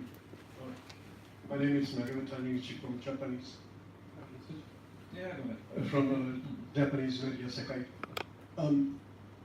I would like you to discuss or envision this topic, emerging trends reshaping the international security, in terms of defense industry. It's surpassing now nation states' caveats, and where is the governance, new governance, or at least new guidelines among the industry corporations? Okay, then we'll take a question. Lady, yeah. Thank you for your presentations. My name is Tanya Latic. I work in the European Parliament's think tank. And I would like to pick up on the strategic vacuum that Professor Coker mentioned. And I would be very interested in all of your visions or opinions about what role could the European Union have in filling this strategic vacuum, or how could it become a global player and shaper in the emerging strategic geopolitical environment? Thank you. Thank you. Yeah, go ahead. Not much time to think of the answer to these questions. Right. So let me start with the last question, if I may. There are two strategic vacuums. One is the objective vacuums in various regions of the world. It goes back to the regional complexes that you were talking about. And the other is that we just haven't done strategic thinking for a very long time. We haven't thought strategically. It's one of the reasons we had financial crash in 2008. In fact, if you'd gone to the London Business School in 2004, which charges you a lot of money for the privilege of going there, you could have opted for a course which is extremely popular called the Royal Bank of Scotland. This was the first bank that almost went bust. It's my bank, unfortunately. I didn't know on that Sunday that they contacted Chancellor of the Exchequer to say the ATM machines would be closed on Monday. We wouldn't be able to get our money out. The banks, fortunately, that was averted, as was the financial crash, which would have followed that in terms of confidence. But the reason I mentioned the 2004 course was the subtitle of the course, Royal Bank of Scotland case study in the strategy of not having a strategy. Because strategic thinking is like democracy, which slows you down. Strategic thinking slows you down. It stops you from taking instantaneous, spontaneous decisions and responding to the here and now, and gets you to wait and think of the longer term. You might well ask why we're in Afghanistan 17 years later. I'll tell you why we're in Afghanistan, and again I go back to the banks in 2008. There was a saying on Wall Street which was very popular, that a long-term investment is a short-term speculation that's gone horribly wrong. Both Afghanistan and Iraq were meant to be very short-term speculations, and then the United States found itself stuck there. There's another reason for strategic thinking, or that moment last year when General Mattis took the president to the tank, as it's called, the war room in the Pentagon, the room which can't be bugged even by the Chinese, to discuss Afghanistan. And Trump lost his temper and said, look, why do we need a strategy to kill Afghans? Just kill enough of them and we'll win this war. Well, actually killing is often involved in winning wars, but you have to kill people in a strategic fashion in order for it to make sense. I'm not talking about morality here, I'm talking entirely about the political nous, whether you have common sense or you don't have common sense. So that's one of the strategic vacuums that we have. I remember Obama saying at a press conference in 2012, what's our strategy on Syria? He said, oh, we don't have one. And then he came back a week later because of the furore and said, oh, we've got an organizing principle. And Clinton criticizing him in her memoirs for saying organizing principles are not enough. You need organizational thinking. But she didn't have any organizational thinking when it came to trying to win the American election. She had slogans, 84 of them, and she chose one, staying together. That's enough. Trump had a strategy for winning the American election, and that's why he won, however narrowly. So that's the first strategic vacuum. Start thinking strategically, and we may begin to climb out of the mess or the abyss. We're not in an abyss, but anyway, the hole that we've dug ourselves into. Can the European Union think strategically? The answer is I don't think it can. There's a policy paper by the Council on European Relations, Foreign Relations, by Whitney, called Europe's Strategic Cacophony. He looked at the strategy papers, the defence papers, we call them white papers, of all the European countries, the members of the European Union, came to the conclusion only 2 of them did grand strategy, i.e. thought globally. 3 of them did regional strategy, which meant the neighbourhood. A few of them did European strategy, which meant the EU. And some didn't think strategically at all, because they were relying on other people to think strategically for them. And one was Latvia, which in its 2012 white paper said, we rely on the goodwill of Russia, which is why we're not spending so much money on defense. No, you can't rely on the goodwill of the countries. You can't rely on the goodwill of the United States now. We have to spend money in order not to be intimidated by other countries, in order for deterrence to work, in order for us to have the self-confidence to take some risks. Because if we have no self-confidence, we're not going to take the risks, and if we don't take risks, we're not going to achieve very much. I mean risks in a positive, rather than an entirely negative sense. So I'm afraid there, where the European Union is way off the field. And I don't know whether that's going to change now with Brexit. So in a sense, I've come back to answering some of the questions. On regional security systems, Europe is a region that doesn't really have a security system. It has the OSCE, it has various other organizations, it has various confidence building measures, the European arms control agreements, all of which were very good, but they were the old order. And I began my talk by saying the old order is fracturing, and if we're going to have a new order, we have to start thinking of new institutions and new ways of tackling old problems, or when I say old problems, common problems, problems that have never gone away. I don't see that in the Middle East. I'm not sure I see it in Southeast Asia, where everyone is thinking very urgently about their strategic options when it comes to China, Do we take the money, or do we stop and think what happens if we take the money and then we can't pay back the debts? As I say, it took an election in Malaysia for the Malaysians to stop and think twice. It took an election in Sri Lanka 2 years ago for the Sri Lankans to think twice, although they've now gone back from what they were doing. There are a lot of other countries that are not thinking of the long term. They're taking the money. And it's their successors that will be faced with that question. There's a big debate going on in Latin America right now about consequence management. This is part of strategic thinking, consequence management.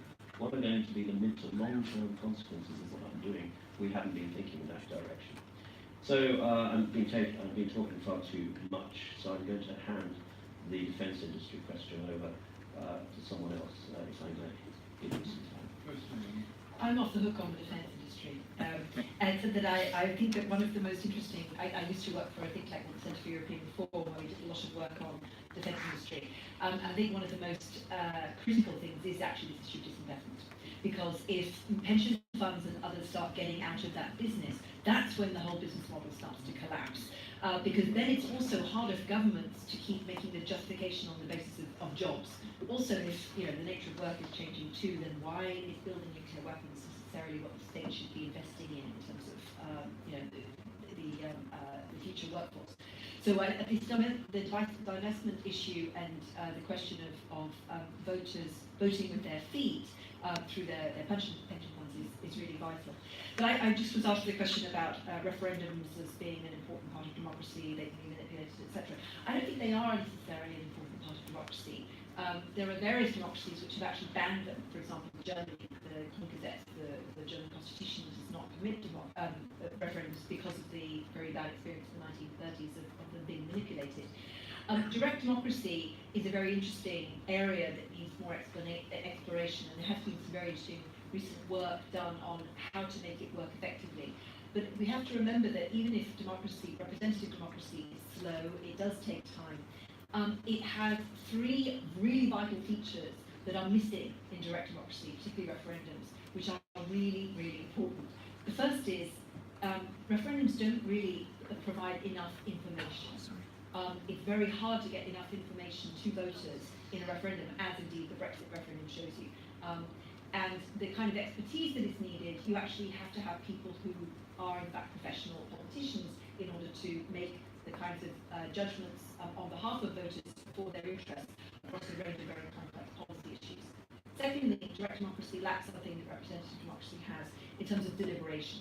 It's actually very hard, even with social media, to have a serious debate in which you deliberate about all of the issues and you fully understand them and you look at all of the options, the pros and cons, the different aspects to it, the different interests that are involved. It's really hard to do that through, maybe there, I've heard most recently from technologists that blockchain is the answer, that blockchain is going to allow voters to divide up their vote across a huge range of issues, and they don't need to aggregate their preferences around a political party, they can just do it across issues. But we're not there yet. We're not there yet in terms of having a high quality debate through the blockchain either. And finally, it lacks the question of iteration, of being able to return to an issue as events change, as the context changes. You need to have some responsiveness in the system. It's actually untrue, as you sometimes hear after referendums, that people that spoken, their voice must be respected. Yeah. Well, if they have spoken and circumstances change, there needs to be some way of coming back to the decision and also looking at the issue in a legitimate way the next time around. So there's still reasons to stick with representative democracy, but obviously it is going to need to change, because essentially what we have is people who are very used to 21st century technology in their daily lives, and essentially representative democracy has 19th century technology. You can express your opinion on Twitter every 3 seconds on one of these things, whereas you express your opinion through your vote every 4 or 5 years. You can tell millions of people in an instant on Amazon how much you dislike a particular product. You can only tell the government once in a while, once every few years, whether you like what they're doing or not. And of course, you can buy a plane on eBay in the time it takes you to download and read a party manifesto. So there are good reasons why voters are frustrated with the 19th century technology of representative politics, but we haven't found anything better to replace it with yet. And so that's, I think, the challenge of the next generation. Thank you. Maybe let me tackle the question on the role of the EU in the world. I'm a biased voice, I'm from Belgium, pro-European, but I do believe that Europe should play a role, and it can play a role, and did already play a role. And the first case, of course, is Iran. In 2003, it was not Russia, it was not China, and it was not the EU, by the way. It were the three foreign ministers of the three big states in the EU, Germany, France, and the UK, who went to Tehran and negotiated with Iran about the nuclear question. And there was an agreement. There were two agreements, one in 2003, another in 2004. It finally failed, but the main, it ended up with the UN Security Council, or sanctions, even including harsh unilateral sanctions by the EU, also a president against Iran, and that made it trade problem. Rouhani came to power on a program that wanted to include Iran again in the international community. And they started talking, and in 3 months they got a final agreement, more or less. And the added value of the EU was talking, keep talking, so that there would be no third war by the United States in that region, or by Israel, and that didn't happen, luckily. And giving the time for more important actors, diplomatic actors like the United States, to come in when they felt ready to do so, under Obama. So I think that was a big success for the EU. And nowadays, the South Korean President Moon asked the EU to do that again, in case of an impasse with the United States, that the EU should come in. And I would recommend to do so. A kind of bridge building. Whether we also need defense instruments, probably yes, but I don't see how we will build up a real European army as long as NATO exists. So it's very easy. If we really want the European defense, we should get rid of NATO. We can't do it. And there are already more and more frictions inside NATO. Look to Turkey. Look to the Central European states. Look to the United States itself. It was not me, it was the President of the United States who called NATO obsolete. Not once, not twice, but many times. NATO is obsolete, according to President Trump. He said it before the elections and after the elections. And maybe he's right.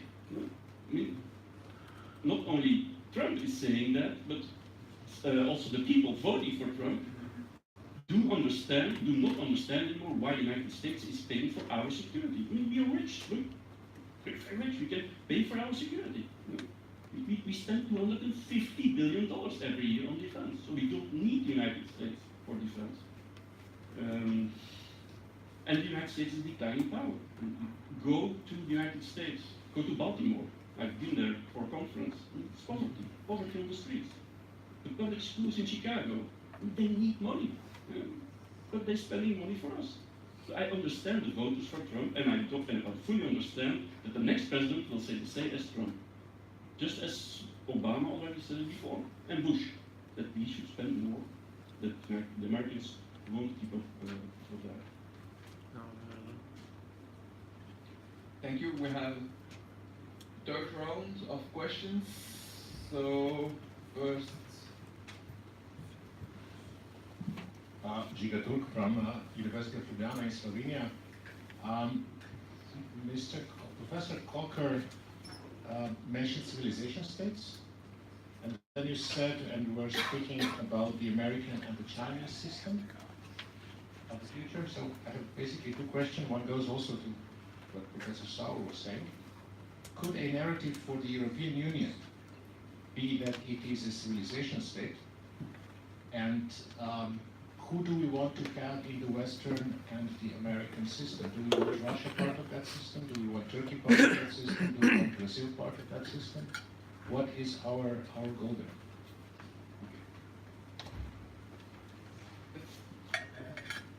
first, and then yeah. Thank you. David Bouquet of the SERIS Graduate Studies program at the Free University of Brussels.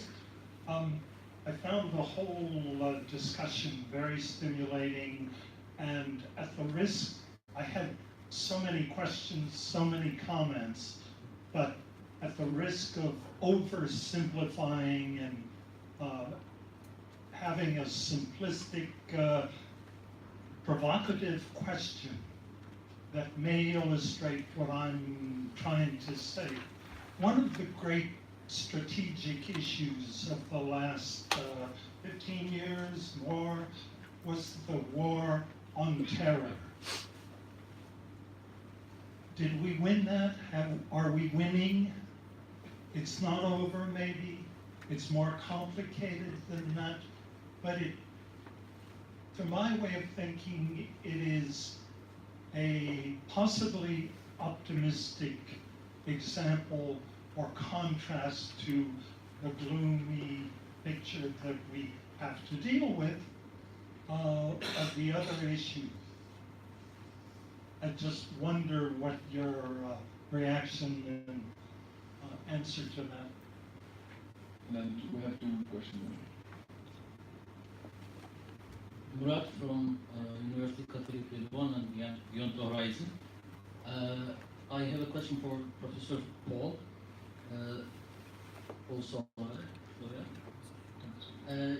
I have also the same opinion about Russia, that Russia is not a match for the West.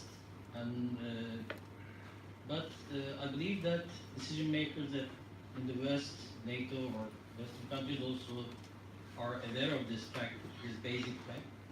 But why then Russia is advertised so much as a main enemy? What do you think about that? Just behind you. Yeah. Last question. Thank you. Guy Burton, formerly at Mohammed bin Rashid School of Government in Dubai. It's a question actually for all of you, and thank you very much for the presentations you made. But a lot of the presentations seem to look at the challenges as being sort of at an international level being dealt with by the state.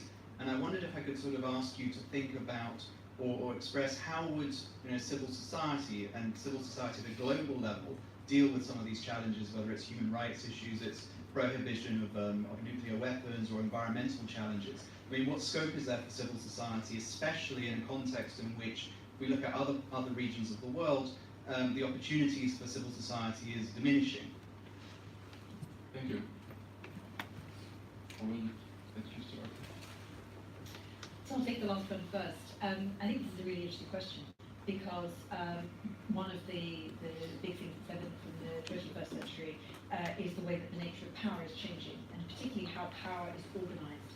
And it is increasingly less power invested in states because interdependence of economies means that states have less autonomy in the economic sphere, and that also means that they have less revenue often as well. But also because they are constrained in all kinds of different ways that I won't go into now. And so the question is, if states start to lose will for things that people still care about, can civil society fill in the gap? I would love to be able to say yes, and I think at the moment the answer is no, because there just isn't the organization of it. It might be true that in future power will be all about networks. I mean, there are plenty of people from Silicon Valley who will draw you network maps of power in the world, which are as if governments don't exist. But governments, on the whole, still do have a monopoly on violence. That's broken down in some places, but on the whole, it's still there. And governments still do, on the whole, have a monopoly on control of state finances, and there's still, although there are plenty of finances outside state control, nevertheless, that's still the backstop for any kind of economic crisis and also for funding wars. There are also other sorts of funding, but this is the principal one. And because of those elements of hard power on the economic and military side, civil society, yes, can be involved in movements that change things, but actually to find the lever, to find the way into changing things on climate, changing things on the environment, changing things on human rights, you need to find a way into the system that is different. So this is why this whole question of investment, for example, of consumers and investors. So there are people, individual citizens, have several different identities. You have your identity as a voter, there you have a quite small, limited amount of power. You might have more power as a citizen journalist or as an activist in some way, but you also have power as a consumer, you have power as an investor, and everybody is an investor in some small way. So can we use consumer power, investor power better on these kinds of issues? And I think one of the most interesting things that's coming up recently is Wall Street is finally getting interested in ethical investment as a serious business proposition. It's not just a kind of, marginal band of lefty greenies out there who, put their money in Triodos Bank. It's like serious money involved. And it was divestment from the tobacco industry that really shifted things, for example, on tobacco, divestment on nuclear, as Tom was pointing out, divestment also on unsustainable business, for example, fossil fuels and so on. So I think the whole question of sort of society using people's multiple identities as a way of banding them together is, I think, the way forward. But at the moment, there isn't the organizational power to rival what you still have between states. And so I think it's still an adjunct. But let's see, President Macron is organising the Paris Peace Forum next month, which is designed to fund projects in this domain. No intention of undermining the authority and power of the French state whatsoever, that's for sure, but an intention to kind of tackle some of the transnational and international problems through different means, which is an interesting thing to see. And finally, I just wanted to address the question that Chico asked about the narrative of the EU as a civilizational state. I like this idea very much. We have two big problems with it. One is the past, that Europeans are quite open about, for example, the past of the colonial past. Slovenia has, I think, less to worry about in this respect, but there's certain other member states which, can't actually use, for example, the Commonwealth as a key vector of economic integration internationally, because there is also a historical legacy where the civilizing mission of Europe is not necessarily welcomed elsewhere in the world. But the other issue is it's contested internally. Look at Viktor Orban's very interesting speech in Transylvania this summer. He does this annual speech and he sets out his view of the world. And the way that he is trying to remake the Christian heritage of Europe, as well, trying to claim it as his own, but trying to create a new form of Christian democracy. It's still very fuzzy what this means. There's very little content in this idea. But the idea that you can use these civilizational aspects in your narrative about your ideology, that actually makes it harder for the EU to try to have a common idea of this. You remember how difficult it was with the Convention on the Future of Europe, which was supposed to produce a constitution, and there was this huge long row about whether even just Judeo-Christian heritage of Europe should be mentioned. In the end, it was taken out because I think it was the Orthodox Church which argued that no, that will simply mean Catholic. And everybody kept saying, no, it's Judeo-Christian, no. So the whole thing was taken out. But that was quite a long time ago. Okay, so that was, 15 years ago or so that debate was happening. And it was hard to organise it then. Whereas by now, there is so much more in terms of alternative narratives of what is European civilization and what it's based on. I think it's really hard to do it. But I think it would be a very interesting thing to do. And the one useful thing I see coming out of the Spitzenkandidaten process, which is otherwise, in my view, a total red herring, is that politicians trying to gain votes across Europe in the European Parliament elections, those candidates, are starting to try to put forward more pan-European narratives that appeal across national borders. So for the first time in transnational platforms, and although I don't think this is a terribly useful way of selecting the next president of the Commission, it starts potentially a more useful kind of debate about what kind of Europe people want to live in. Thank you. Two questions I respond to, just taking the points and the points that you mentioned. West has a problem with the concept of civilization. Anthropologists, particularly in my institution, but actually I think across the world, hate the very term civilization. It's another case where the elite is completely out of touch with the great majority of people who have no problem understanding what civilization meant. The BBC asked a very distinguished Harvard professor, Kwame Appiah, to talk about Western civilization in the Reef lecture a couple of years ago, and he started out by saying there's no such thing as Western civilization. That is a bit hard to swallow, I think, if you know your history. And most people in the West actually do identify a civilization which they think bonds them to the ancestors and to each other as well. But you're absolutely right. I think the EU can't play the civilization card. The Constitution, Christianity was the big problem. This is 15 years ago.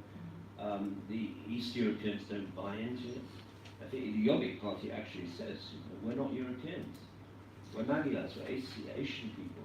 We share more in common with the Russians than we do with people in France, or people in Germany, or people in Britain. Don't expect us to abide by your value system, which worked for you historically, but won't work for us. And it's some sympathies.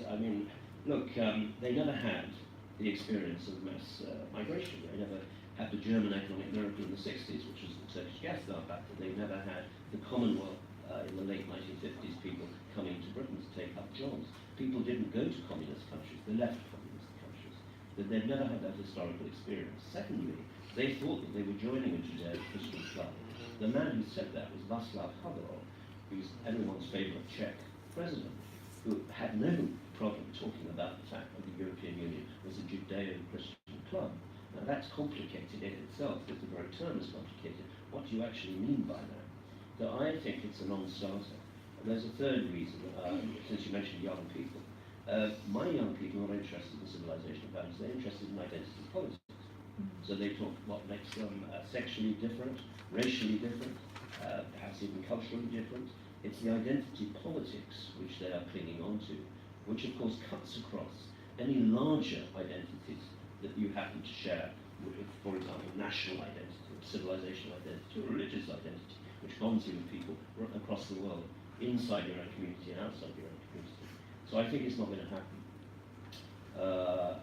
And that is why Putin says, look at these people. He has three dialogues, three narratives. The first is these people have a civilization, they have values, but they're not willing to defend them. And this is about same-sex marriage, where he's talking about that. He's saying he thinks that's incompatible with Western values. The second is they have values, but they're not our values. And the third thing is that we actually will save their values for them. One day they will need us, because again, then he gets himself into a slight problem there, because of course if he's going to save our values, he can't play the Eurasian civilization card, which is that we are a Eurasian society, which is different culturally and in terms of values and norms from the other. And the last point I would make is, do we share the same values as the United States if you're European? This was the big debate back in 2003 when George Bush won the re-election on the slogan of gays, gods and guns. The Europeans do gays, we don't. The Europeans are secular, we do God. The Europeans don't do guns, we do guns. Now, that's actually not a value debate, it's a normative debate, and I thought the point you were making was a very valuable one. The norms are different, how we interpret our values, different from institutions, according to our collective history. And there are reasons we don't do guns. It's actually got nothing to do with moral prohibitions of guns, but actually from the fact that we've created nation states and centralised systems and the monopoly of violence by the state.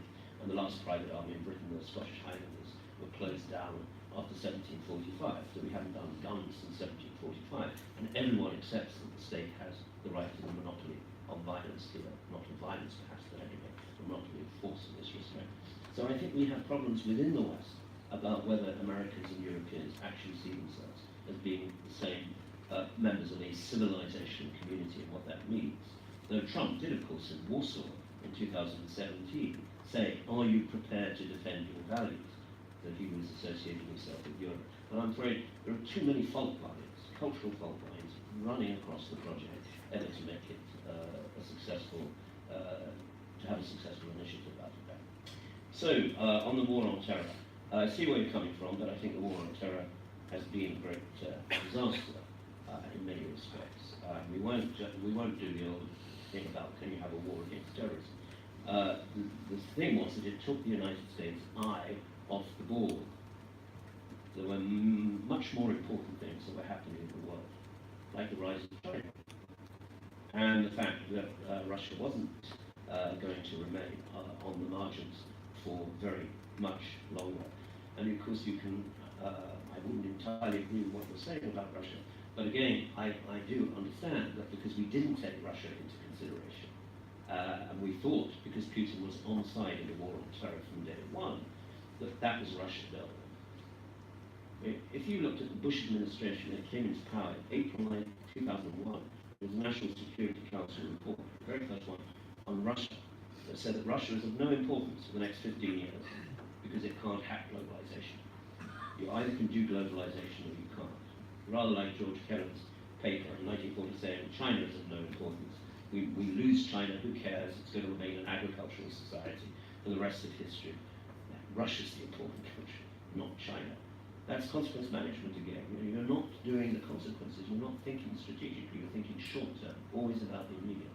So what has the US done? I mean, it's spent $6 trillion, which is more money than it's ever spent on every war put together in its entire history, including the 2 world wars, against a nebulous foe, Al-Qaeda, then ISIS, then terrorism generally. Now, I think the war on terror has been a disaster, and has, of course, spawned thousands and thousands of private institutions. We mentioned contractors. There are 200,000 contractors now with security clearances, working on the war on terror, making us as frightened as we possibly can be of terrorism, because that's very good for their business. I'm not denying that we should be concerned, but to me, it's very sad. I mean, when I was the same age as my students, we lived in the shadow of the bomb. So my country could have been vaporized in 4 minutes, had there been the Cuban Missile Crisis had it gone on. These guys, young people, have to live in the shadow of the war on terror every time they get to an airport or every time they get to a station, etc. And whereas, let's face it, most of us got on with our lives, for good or ill, although there were some hundreds of thousands of people who marched against the bomb, they were a very small minority. The rest of the world just got on with it. I think it was a better world in a sense. I was luckier to live in a world in which I could put that to one side and just get on with my life. Now I'm constantly reminded that we seem to be in a permanent state of war. I'm not sure against who all the time. And terrorism is a fact of life that we will have to live with as part of our modern condition. And it won't be religious terrorists in future. The animal rights terrorists, who the police actually find in Britain far more frightening than any other, will be eco-terrorists. Environmental terrorists are coming along quite soon. I mean, there are eco-warriors already. But this is going to be on a much more larger scale, with some really kooky ideas, like if we could reduce the population of the world by 4/5 back to the pre-modern and pre-industrial age, we would be able to sustain the planet. And if you actually believe that, and you can produce a virus and a plague that will destroy 4/5 of the world, you might be actually inclined to want to go down, at least to explore, if not exploit, that opportunity. So that's why I tell my students the world is probably going to be an unhappy place, because there are some very discontented and unhappy people who are already planning what they have in store for us. Thank you. You know, the war on terror, I completely agree with the last speaker. On Russia, why is it framed like that? It's not only about framing, let's be clear about that. I'm not defending Putin here. What he did in the Crimea is wrong. It goes against the liberal world order. But again, what I'm saying is it's a reaction. You know? We started the problem in the 1990s, and he is reacting. Like he said, Professor Crocker said, in 2001, Putin was the first who called Bush after 9/11. He's not anti-Western. He was not anti-Western right from the beginning. But of course, he was always neglected. You know? And the best example is the 2008 NATO summit in Bucharest, where we included Georgia and Ukraine into NATO. They will become member of NATO. That was the language. Will become. We Europeans were against, but the Americans pushed it through President Bush at the summit. Again, another reason for sorry. And it's after that NATO summit that the Georgia war happened. Georgia was provoked into a war by Russia. And still our eyes didn't open. Then it was the EU trying to incorporate Ukraine, a big neighbor of Russia, sphere of influence, a red line, crossing a red line for Russia. Russia told us many times, but still the EU, very naive, tries to incorporate Ukraine. I mean, we should not have be surprised of the reaction by Putin. But that said, there's also a lot of framing going on, and the Crimea is a gift for NATO. It's simply a gift for NATO. And for the defense actors in general, industry. On civil society, well, maybe we should not be so pessimistic. My own example of the nuclear weapons story, there's ICANN, Interest Campaign to Abolish Nuclear Weapons. These are 500 NGOs from 100 states working together. They got the Nobel Peace Prize for that last year. And they started this humanitarian initiative that led to the Prohibition Treaty. Of course, States were involved as well, middle powers like Norway, Austria, Switzerland, Mexico, South Africa, Brazil, and they voted in the end in favor of the treaty. But the start was civil society. The same for, even more for the environmental issue. Look at the United States, the government is against, but bottom up, all the cities in the United States care about global warming because they feed every summer. But maybe the conclusion is that for strong NGOs, you need a democracy. If you don't have a democracy, there are no NGOs. And sometimes we forget that. So thank you. I want first to thank the panelists for their presentations and their answers.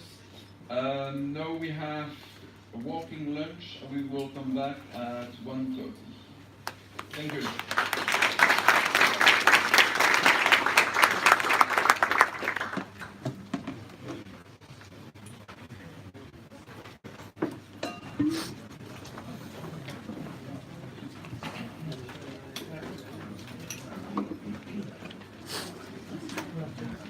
Shall I leave the microphone? Okay. I left the other one in the back with that guy. Okay. Yeah. Thank you. That's right.